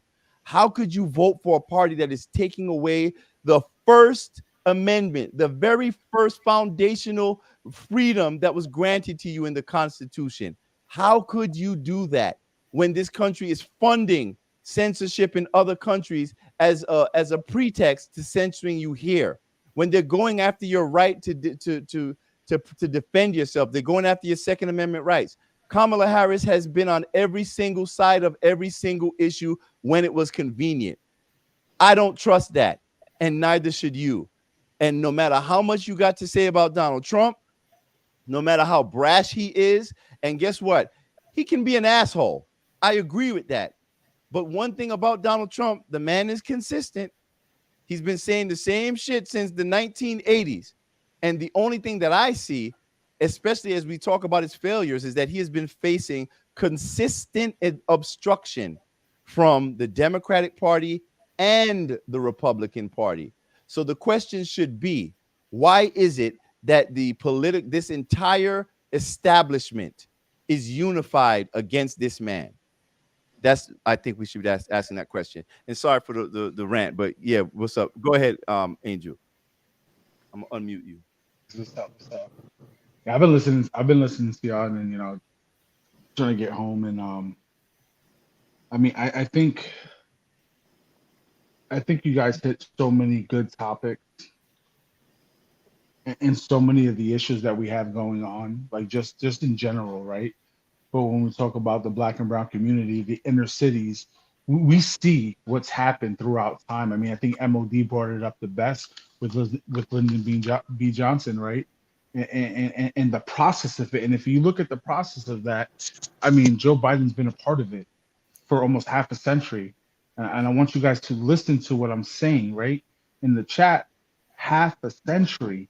That's 50 years. That's a long time to have a stronghold on a set of people, right? Just a group of people, and thinking that, hey, I'm going to give you this and things are going to change, and things haven't changed.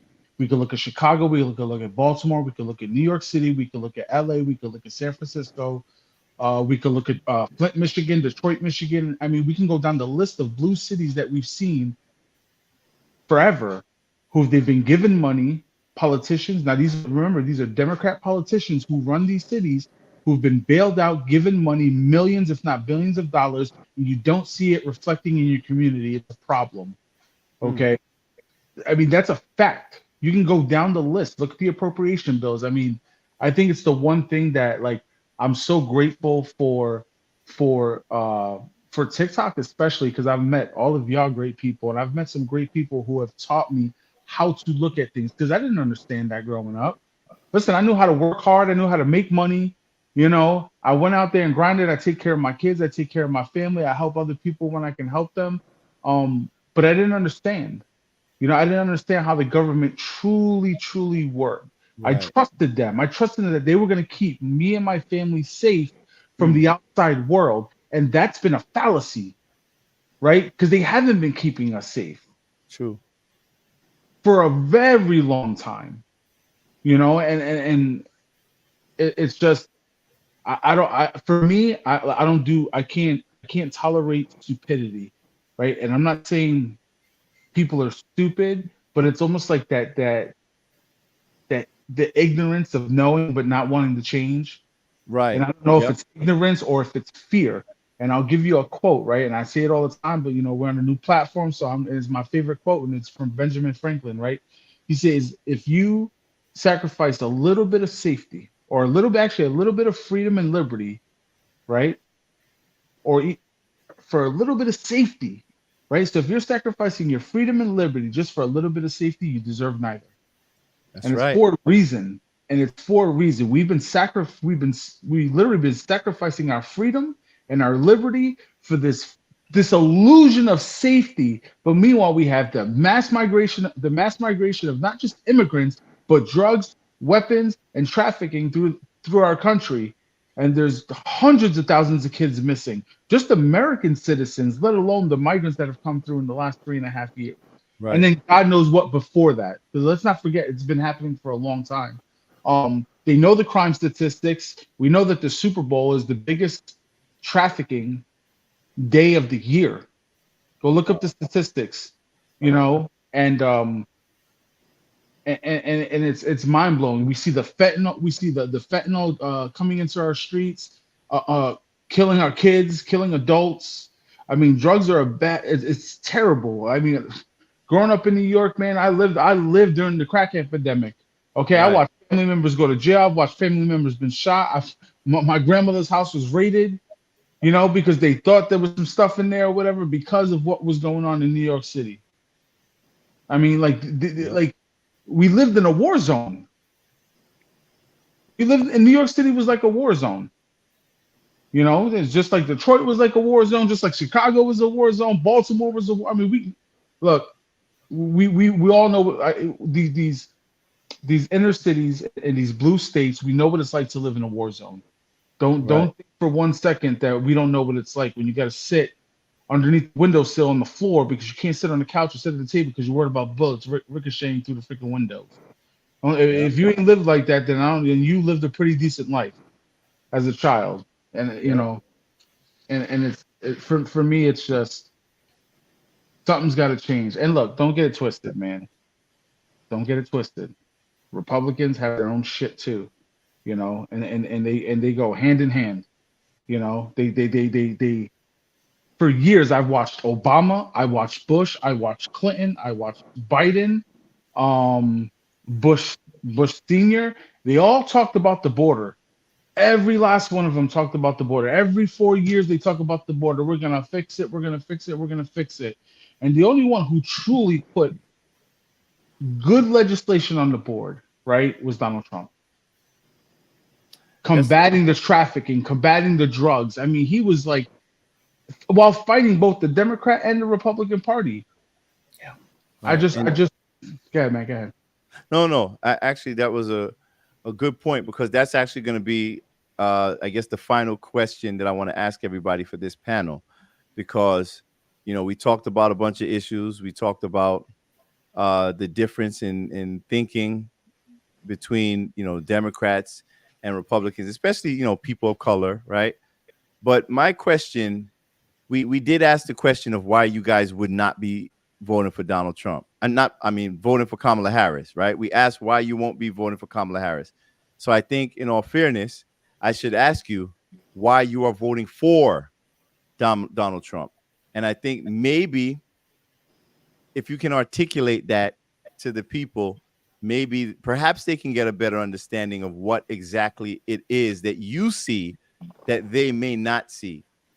And I would implore anyone who's watching this to please take your emotion out of this, because I don't think that we have the convenience of being emotional in this moment in our history. We are literally facing World War III. Like, we are actively funding multiple proxy wars. Russia has officially declared us an enemy. They are talking about going to war with NATO. Who's the number one country in NATO? Who's the big dog of NATO? You know, I just don't think people understand what's going on when you have the White House talking about giving Vladimir Zelensky license to use American long-range missiles to strike into the heart of Russia. What do you think is happening here? These people are a bunch of maniacs. These are the people who are running our country. I think we have to. So before I get into what I have to say, I really want you guys, if you can, just articulate what it is you think. And I'm not even going to say you try to convince nobody.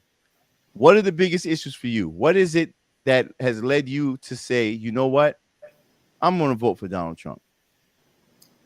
Anybody can go first. For me, I just say that to me, it was basically seeing everyone going against him, especially the media.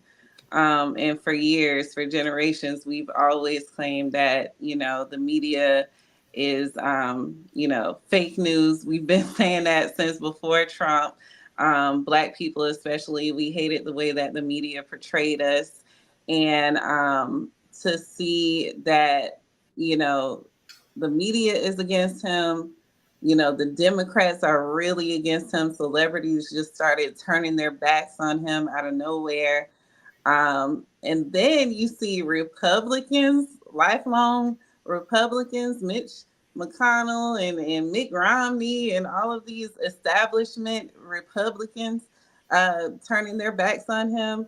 The whole establishment is literally against him, and it's for a reason.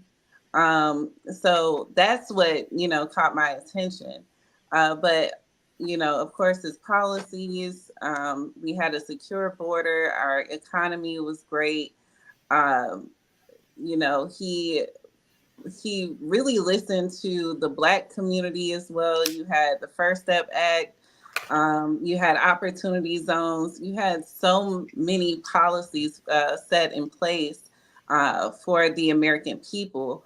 And, you know, when it came down to foreign leaders, everyone respected him. I don't know where the left is getting this notion that, you know, we were laughed at when he was our president. No, they respected him. They stood up straight when he walked into the room. None of this that we're seeing now with, you know, Gaza, babies being bombed, and what's happening in Ukraine and with Putin and Russia, and none of this was happening. We did not have to worry about any of this when he was our president. So I don't know. To me, it's just common sense. It's a clear choice that Trump has to be the president again. He has to. All right. For me, it's the security of our border, and the economy. When Trump was in house, and I took a few notes. He delivered a future of greater promise and opportunity for citizens of all backgrounds. Before COVID, America gained 7 million new jobs. Middle class family incomes increased nearly $6,000 more than 5 times the gains during the entire previous administration. And we have to look back, and we all talk about how we all did better financially under Trump. I remember me personally being able to get a 2.75% interest rate on my home. And as Van stated earlier, the housing market, the real estate market was doing a lot better. So those are things that are most concerning for me. Is the security of our borders, making sure that we vet people and make sure we have the right people coming over, and our economy, making sure that we can survive. Because when you start to attack people's liberties, constitutional liberties, and when you are at a point where you can't feed your families, you kind of back people into a corner. And I think people are in their corner and they're coming out swinging now because we're tired. You know, we want to be able to provide for our families. We want to be able to put a roof over our children's heads. We want to be able to clothe them and make sure that, you know, they're well educated. We don't want them indoctrinated in schools when we send them to schools. So these are things that are very important and near and dear to my heart. And this is why I am voting for Trump, you know, to protect our children, the economy, and to make sure that we're vetting and bringing the right people over when they come over. Wow. Okay. All right. Van? Yes, sir. So the choice is obviously for me quite easy, quite simple for me to want to vote for Donald Trump again. Seeing the term that he had, he delivered. I know a lot of people say, well, oh, he didn't even finish the wall. I say, well, he was opposed every day by corporations, various states filing lawsuits time after time. Even after he got out, Biden left all of the border supply on the border to rot in the rain and the desert, and then auction it off to private corporations. That doesn't sound like an administration that's trying to secure our border. Also with the human trafficking, the drug trafficking, you know, what's his name? Robert De Niro went off on a tangent at the Tony Awards, pretty much cussing Trump out. And then his own grandson just died of a fentanyl overdose in New York a few months back. You can't seem to connect these dots that, you know, we got fentanyl coming from China, coming into our southern border, coming up and polluting and poisoning this country.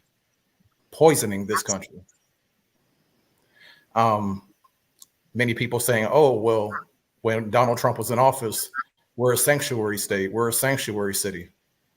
Trump left, and all of a sudden they're over inundated and they're saying we need help from the federal government.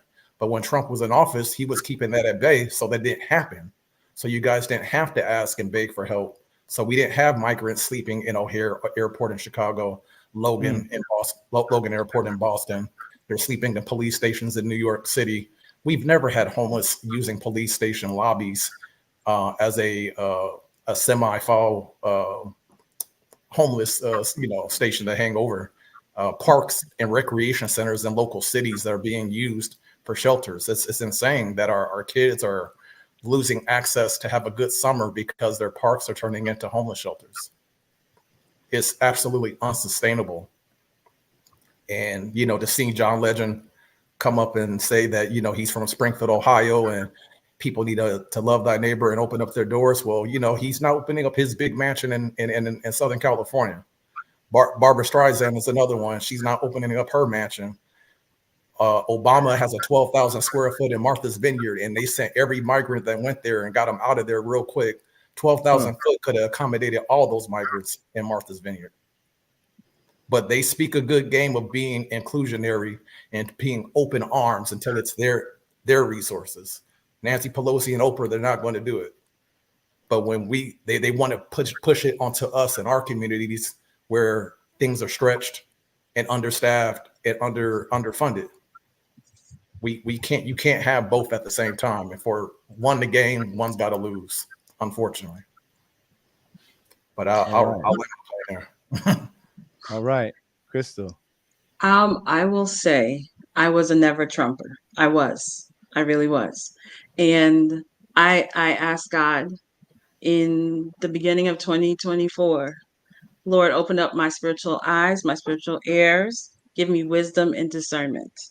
And for anybody that's watching, if you ask God that prayer sincerely, he will open your eyes.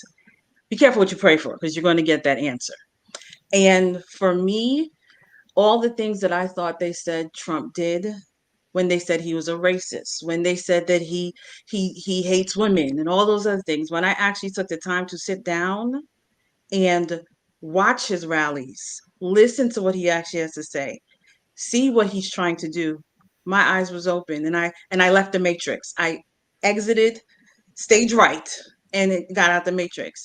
And I just want people to understand that I am voting for Trump because when that man had that bullet pass by his ear and God shifted his head slightly so that he was not on that ground, that was one of those things that I needed. God already answered my prayer. God was like, that's him. That's who I want leading this country. And I need people to remember, God said in 2 Chronicles 7:14, if my people who are called by my name will humble themselves and pray and seek my face and turn from their wicked ways, then I will hear from heaven, I will forgive their sin, and will heal their land. And Trump is the only one that's trying to protect the Christian rights for freedom of religion. Trump is the only one that's trying to protect our free speech, our right to bear arms. He's the only one, and that is why they're all up against him. When people say he's selfish, he was the one who sat with, I believe it was Ice Cube, and with who's it, Van Jones, and came up and had these plans to help the Black community, and he actually implemented the plans to help the Black community. So when people say he's racist, how?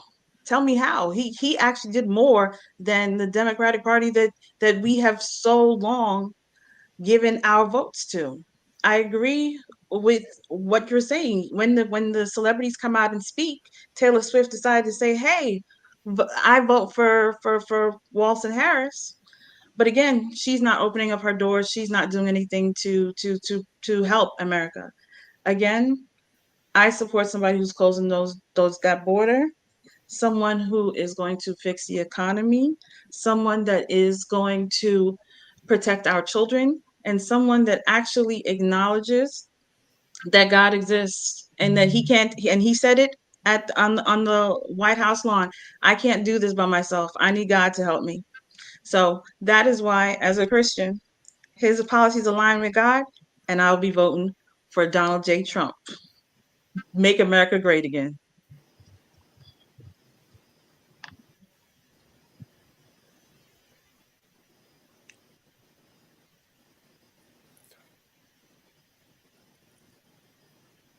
Tony. I keep doing this. I'm sorry. I keep muting myself. So I don't, give you any background noise. Sorry. But Angel, you're a very, very logical person, and I like to hear from you. And you speak to the hard facts the reality of the situation without emotions. And so I would ask you, what is your reason? What is a logical reason, or reasons, plural, for voting for Donald Trump in this election, even if you don't like him?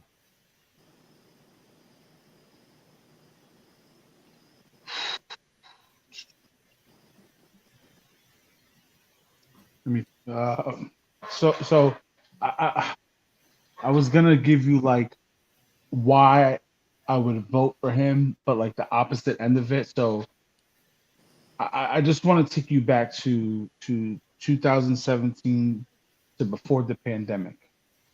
Okay. Okay. Right. And this is for everybody, right? Like I said, I want you to really think about it. I want you to think, were things cheaper? Was life a little bit easier? When you went to work and you were working that job that paid you either the minimum wage or the salary that you were offered at the time, right? And I want you to think, did that paycheck stretch you a week and a half, right? Like that's what I want you to think of. And then I want you to think about now. And I want you to think, does that paycheck stretch you a week and a half? Or is it only stretching you 3 days, 4 days? Okay. And I think that really comes down to it, right? I want you to think your school system, on how bad the school system has gotten. Like everyday life is what I want you to think about from then to now. Okay. And then I can tell you that the policies that Donald Trump implemented were for the better of Americans. Because we can sit here and say Donald Trump gave tax cuts to the rich, but you don't understand what rich is. What he gave tax cuts to wasn't to the rich W-2 employees. People think it's the corporations. Well, guess what, people? Go own a business and get a corporation, you get the same tax rates. Yep. Right? It's the subliminal messaging. When Donald Trump said he was going to cut taxes, you know what I did? I put enough money away, I busted my butt, and I was able to open up a little something, right? Worked for myself for that little bit of time before freaking COVID hit. Okay? And I've always kind of done that throughout my time. But like in that short 2 years, I was able to save up enough money, right? I didn't have to worry about it. I had money in my savings account. Not just were my bills paid, I had my food, my refrigerator was filled up with food consistently. Okay, I always had gas in my car. I could go and do things with my kids. Sometimes I spent a little bit more money, like, oh, I'll make more, right? Because I'm a hustler. I'm gonna keep going out there and grinding. It's becoming first now. It's becoming harder to go out there and grind because not everybody's spending money. People don't have it like that. You can see it everywhere you go. True. You can see the people, and what happens is when the regular American citizens don't spend money like that, that's when you know there's a problem. Because they're struggling. The rich people are always going to spend money. They spend money on dumb things or whatever. I'll give you an analogy, right? So in the restaurant business, right, you have your locals, right? Your local patrons who come in from the bar, whatever restaurant, and they're your locals. They pay your bills, right? That's what they do. They pay your bills. They keep you afloat, keep the bills paid, your payroll and everything. But if you want to make money, you need to bring people from outside of that. That's right. You know what I'm saying? So what happens? The rich people are the patrons, right? They are, because they put in the most money, right? They keep the bills, because without them and their money, everything gets shut down. It's us. When we spend extra money and we go out there, we contribute to society, is when the government starts to make money. And that's what happened under Donald Trump. Yes. Right? That's what happened we saw that with almost 6 million small businesses open in a 3-year span, so right before 2020. 1.2 million small businesses owned by minorities. And of those minorities, Hispanics and Blacks were the most the two groups that owned the most during that time. 357 billion in payroll, trillions of dollars in revenue. I mean, those are things that were happening. Now remember, while people were spending less money on the products that they were going for, especially necessities, gas, food, electric, housing, all the things that you need on an everyday basis, right? You need a place to live, you need food in your belly, you need gas in your car, and you need energy to provide for your home, electricity. Everything was down.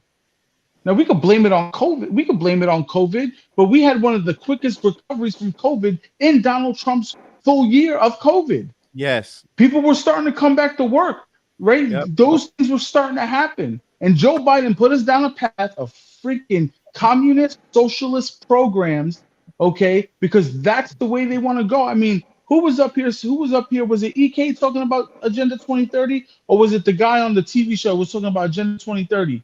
Nobody wants to go look at Agenda 2030, have nothing and like it, because that's what the WEF stated. Have nothing and like it. So listen, if that's the case and you want big government, you want the Democrat Party or the Republican Party, I don't care which one, and you want them to take care of you, I would suggest this. Take 90% of your paycheck, go to the government and say, get with a group of people, right? Y'all like to protest. Democrats love to protest. Go protest, go to the Capitol and say, I want to donate 90% of my paycheck and I want y'all to give me housing, food, right? And then come back in a year or two and tell me how it works out for you, because I promise it won't. You'll end up outside in the concentration camp, right? Because they can't afford to house you no more. We see it with the migrants, people. We see it with the migrants. We see what they're doing with them. You think these hotels are these beautiful, luxurious hotels? They turn into concentration camps, people. Don't be twisted by it. They selling you a pile of dog shit, spray painting that shit with 4K gold. Sorry for my language. You know, that gold-plated freaking spray paint. That's what they're doing. A pile of dog doo-doo and spray painting it with freaking gold flakes. That's what they're doing. And listen, I don't. The Republican Party is doing it too. Okay, just the Democrat Party. They lie to your face, and right now they're not even lying to your face. They're showing you. In all those cities that I mentioned, they're showing you that they care more about the migrants. It's not even that they truly care about the migrants. They can manipulate them. They're using them, right? They can be manipulated. So, right. Well, I'll give my little perspective, and I think it's kind of simple. I just look at my life compared to when Donald Trump was president, as compared to when Joe Biden was president. We've had the benefit of being able to have two different administrations to compare our lived situations to. And I've heard the argument, well, no president is putting money in your pocket and putting no money in your pocket. Yeah, but their policies can create the circumstances to put more money in your pocket. But more so, I'm voting from a defensive position, because it's like we're acting like it's like we're ignoring the inflation that we have experienced under Joe Biden. A lot of people, you're working. There are people who are making more money now under Joe Biden than they were under Donald Trump. But guess what? Your life is harder right now. And that's because your money is worth less.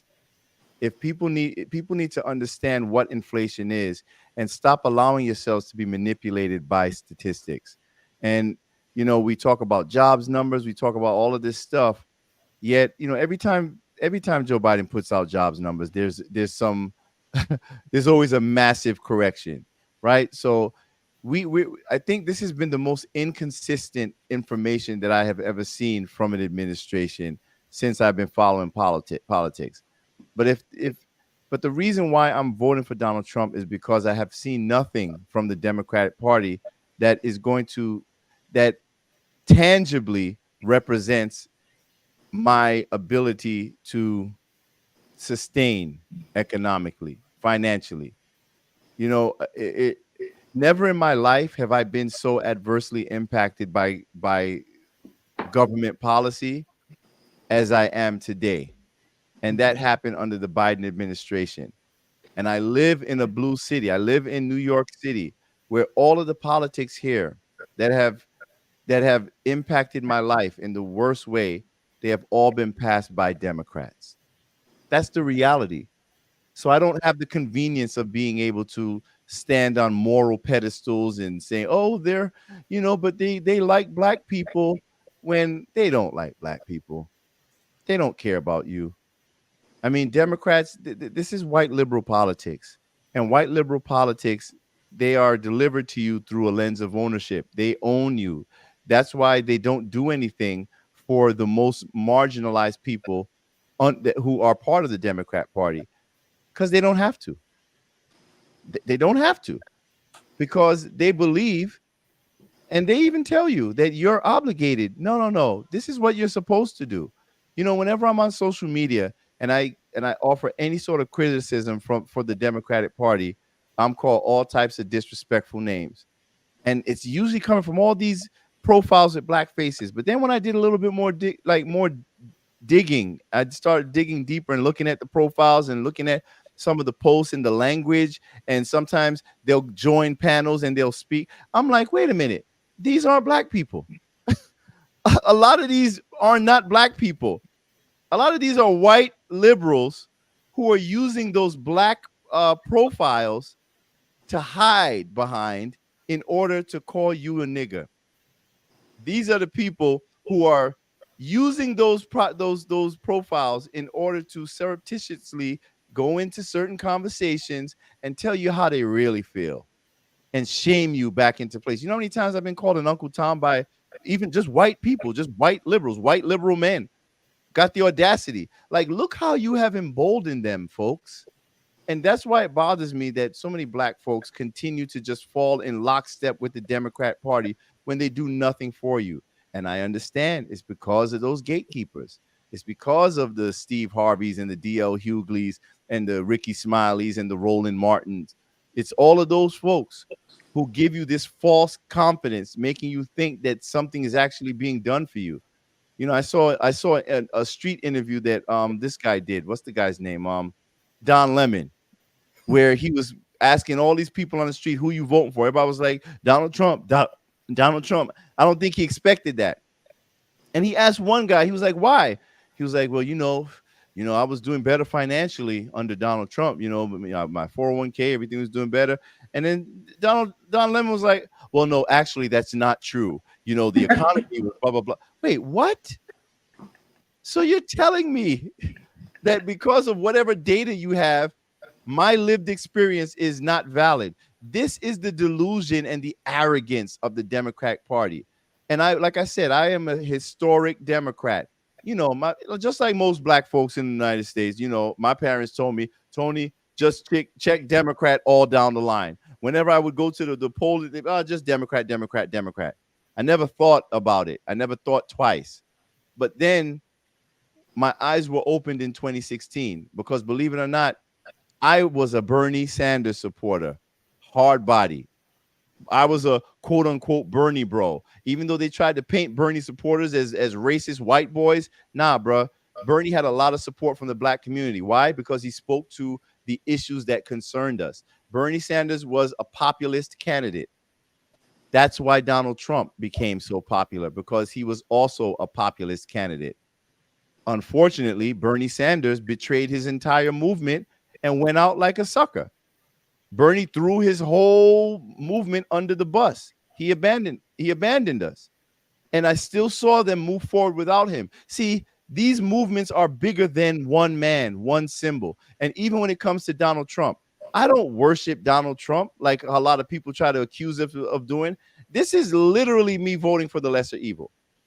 But at the same time, I can't even undermine that, because if I'm going to be honest, I'm voting for good in this situation, because I've seen the media lie to me, gaslight me for years, telling me not to believe my lying eyes, talking to me like I am stupid. We're not stupid. Black people, please. You are not stupid. You are a brilliant people. You must be independent. Please let go of this mindset where you funnel your politics through the Democratic Party. They are not a Democratic Party. That's why I always call them the Democrat Party, because what is a democratic process? It would have, if there was a democratic process with the Democrats, y'all would have voted for Kamala Harris, but not a single one of you voted for that woman. Y'all voted for Joe Biden. And even though you voted for Joe Biden, that was the only choice that you were given. because they boxed out the other people who were trying to run as Democrats, like Marianne Williamson, RFK Jr. Remember those folks? So much so that RFK had to leave the Democratic Party and run as an independent. And so when I see all of these things, all of the lies that were told to us by the media, who tried to convince us that Joe Biden was just as sharp as ever, sharp as a tack, he's great, even though we were watching that man's cognitive decline for years, even from back when he was on the debate stage, where you had Joe Scarborough going on TV saying, and if you don't want to believe it, F you. Joe Biden is as sharp as he's ever been. And then Joe Biden shits the bed, probably shit in his onesie, in his, what do you call those things? It depends. And then all of a sudden, everyone's shocked. They're not shocked, people. They were busted. So if we can all acknowledge that the entire mainstream media apparatus was lying to us, if we know this, why are you all defending all of this bullshit that they're doing right now, all of the continuous debunked lies that they're telling you? Why is it that every time I talk to a Democrat, they're always telling me about Project 2025? Why is it every time I speak to someone who's supporting Kamala Harris, they're talking about Donald Trump called Nazis very fine people? They are invested in lying to you, giving you sound bites and snippets and statements taken out of context because they think you're stupid. But here's the thing. If Donald Trump was such a horrible human being, and I'm saying this as a black man who has been demonized my whole life for no fucking reason, but if Donald Trump was such a horrible human being, why would they have to lie so much? That's the question, folks. Seriously. If he's bad enough, right? If he's so horrible, why is it that you are lying so much? And you're getting caught lying, and then you continue to lie. We watched a debate where it was 3-on-1. Can anyone deny that that was bias? So I'm just saying, what exactly are we supporting here? The only thing I can do is hope and pray that all of this support that I see for Kamala Harris is fake, because we already know she's paying for influencers to flood social media, flood TikTok, even though they're trying to ban TikTok. All I'm hearing, I can't confirm it, that she's paying people, bringing them in buses to show up to those rallies. So I'm like, is this all of this money that we're talking about? This donation money where Act Blue is being investigated by multiple attorneys general for potential fraud, because you got people, old people like 85 years old, who donated once through Act Blue to the Democratic Party, and all of a sudden they voted like 1,600 times in one day. Like, bro, what is really happening here, man?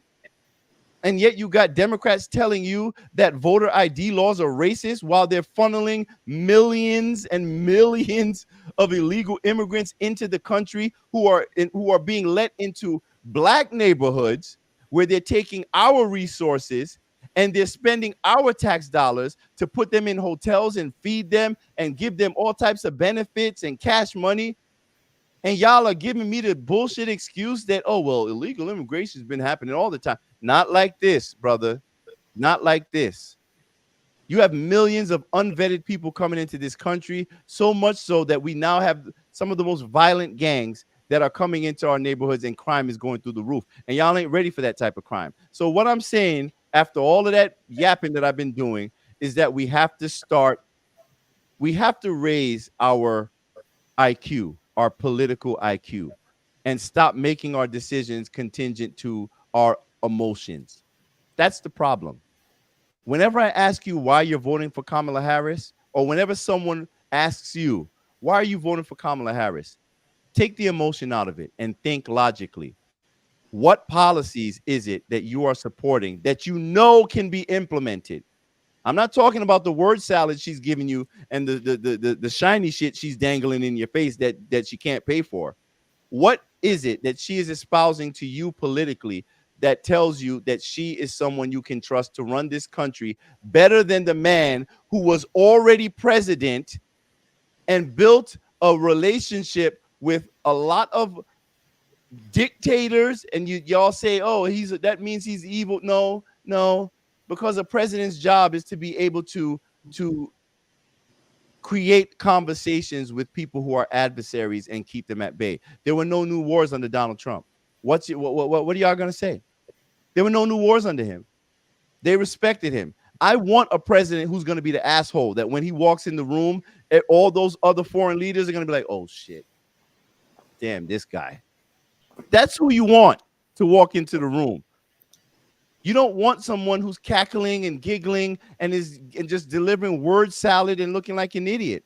So listen, you can love Kamala Harris all you want, but she's not equipped for this job. I think we know that.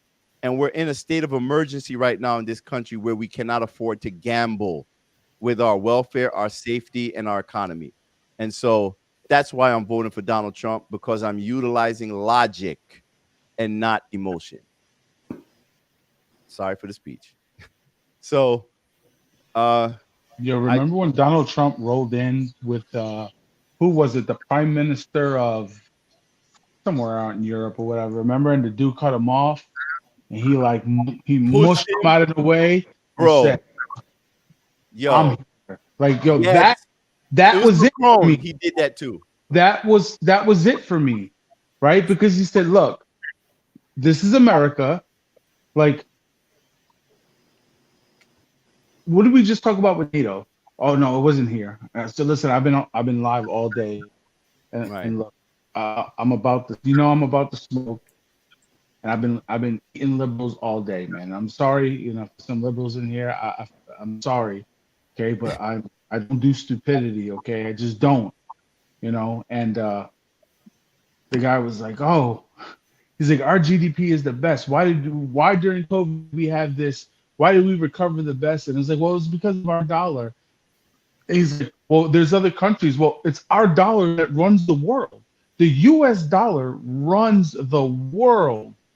Okay. And he was like, well, this country, and there are all these small countries. And I'm like, and their GDP is high. I'm like, listen, all of NATO's GDP doesn't compare to ours. You know how we know that? The military industrial complex.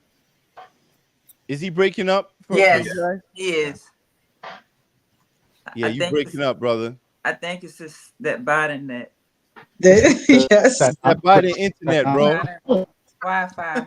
I don't know. My Wi-Fi has been good, but Biden net. then you can get me. But like our military industrial complex, right, proves that our GDP is better than all NATO countries because it's not even comparable, right? This is why we fund NATO like that. Okay, so we run it, and if our president can't go out to the world, okay, and say we're here, Kamala Harris can't do that. She's not going to do that with Putin. She's not going to do that with Kim. She's not going to do that with Xi Jinping. She's not going to do that in the Middle East. You just left the Biden net and went to Harris net. Yo, bro, your signal is so bad. I mean, we're getting what you're saying from the pieces, but you're saying she's not going to project that authority and strength and stand 10 toes down on, listen, we're America, we're the superpower, this is what it is. And I think Donald Trump, even in that little moment of physicality, he expressed that. He was a bully. He walked in that room like, yo, I'm here, and he was a bully. Now, some people may have thought, oh, that was so tasteless. It showed no tact. But guess what? It was gangster. It was gangster. And that's the thing. Who do you want speaking on behalf or acting on behalf of the country? Someone who's gangster like that, or someone who most people are just gonna look at them as a joke. I mean, when Putin said that he endorses Kamala Harris, did you see the smirk on his face? They were joking. It was so funny to them. The reporter, she was trying to hold back the laugh. This is really bad. Listen, I just want us to educate ourselves more, especially on foreign policy. We don't understand the danger that we're in. I mean, we were, and we still are the global standard, the dollar, but people are abandoning the dollar. We have been, Saudi Arabia did not renew their agreement with the United States, the petrodollar agreement. They're now trading in other currencies. People don't realize the moment the United States government decided to weaponize the dollar, it sent a signal out, a shockwave throughout the world that we cannot, our currency could not be trusted. They are currently working on building new currency to completely abandon us. And in the midst of the rapid inflation we're experiencing, the excessive spending, the continuous printing of money, like, I wish we would just educate ourselves more. And if we don't know, ask questions. So you know what? Listen, y'all can follow me on TikTok. Do I have the thing in there? Because maybe I should follow me on TikTok so you can get in these lives and you will hear these brilliant people speak. There's a whole cohort of us who get in these deep conversations that are very much educational for people. So where is it? Support the here we go. You can follow right there. That's me on TikTok, and the only reason I'm on TikTok, because I'm a grown 50-something-year-old man, and I'm 51. I'm gonna be 52. Let me not say 50-something like you think I'm like 58 years old. But I'm a newly 50. I'm a newly 50-year-old person, right? But to be my age and I'm on TikTok, I mean, I was like, TikTok, what the hell is that? That's what my son is on, Jordan. Like, get out of here. But the thing is, I had to go over there because I am fully banned, not even shadow banned. I'm banned on all Meta platforms. So they don't want the things that I have to say to get out. They don't want these conversations to happen, people. Why don't they want these conversations to happen? Because they don't want us to find common ground and identify our true enemy. And that enemy is not your neighbor. It's not your family member. It's not the people that you see every day in your life who happen to think different politically than you.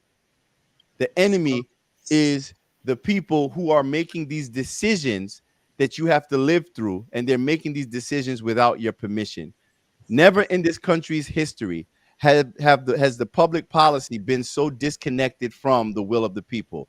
More than 70% of Americans are completely opposite what is being done. Most of the legislation that is being passed by this government, that is dangerous. That means that it's no longer we the people. It's no longer the government working for us. They are now ruling over us. And we need to change that dynamic as soon as possible if we want to leave behind a better world for our children.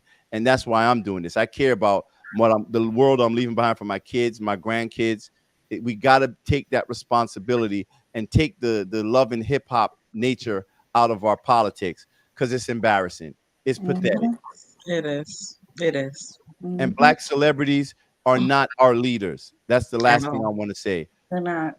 Black leaders are not rappers and comedians.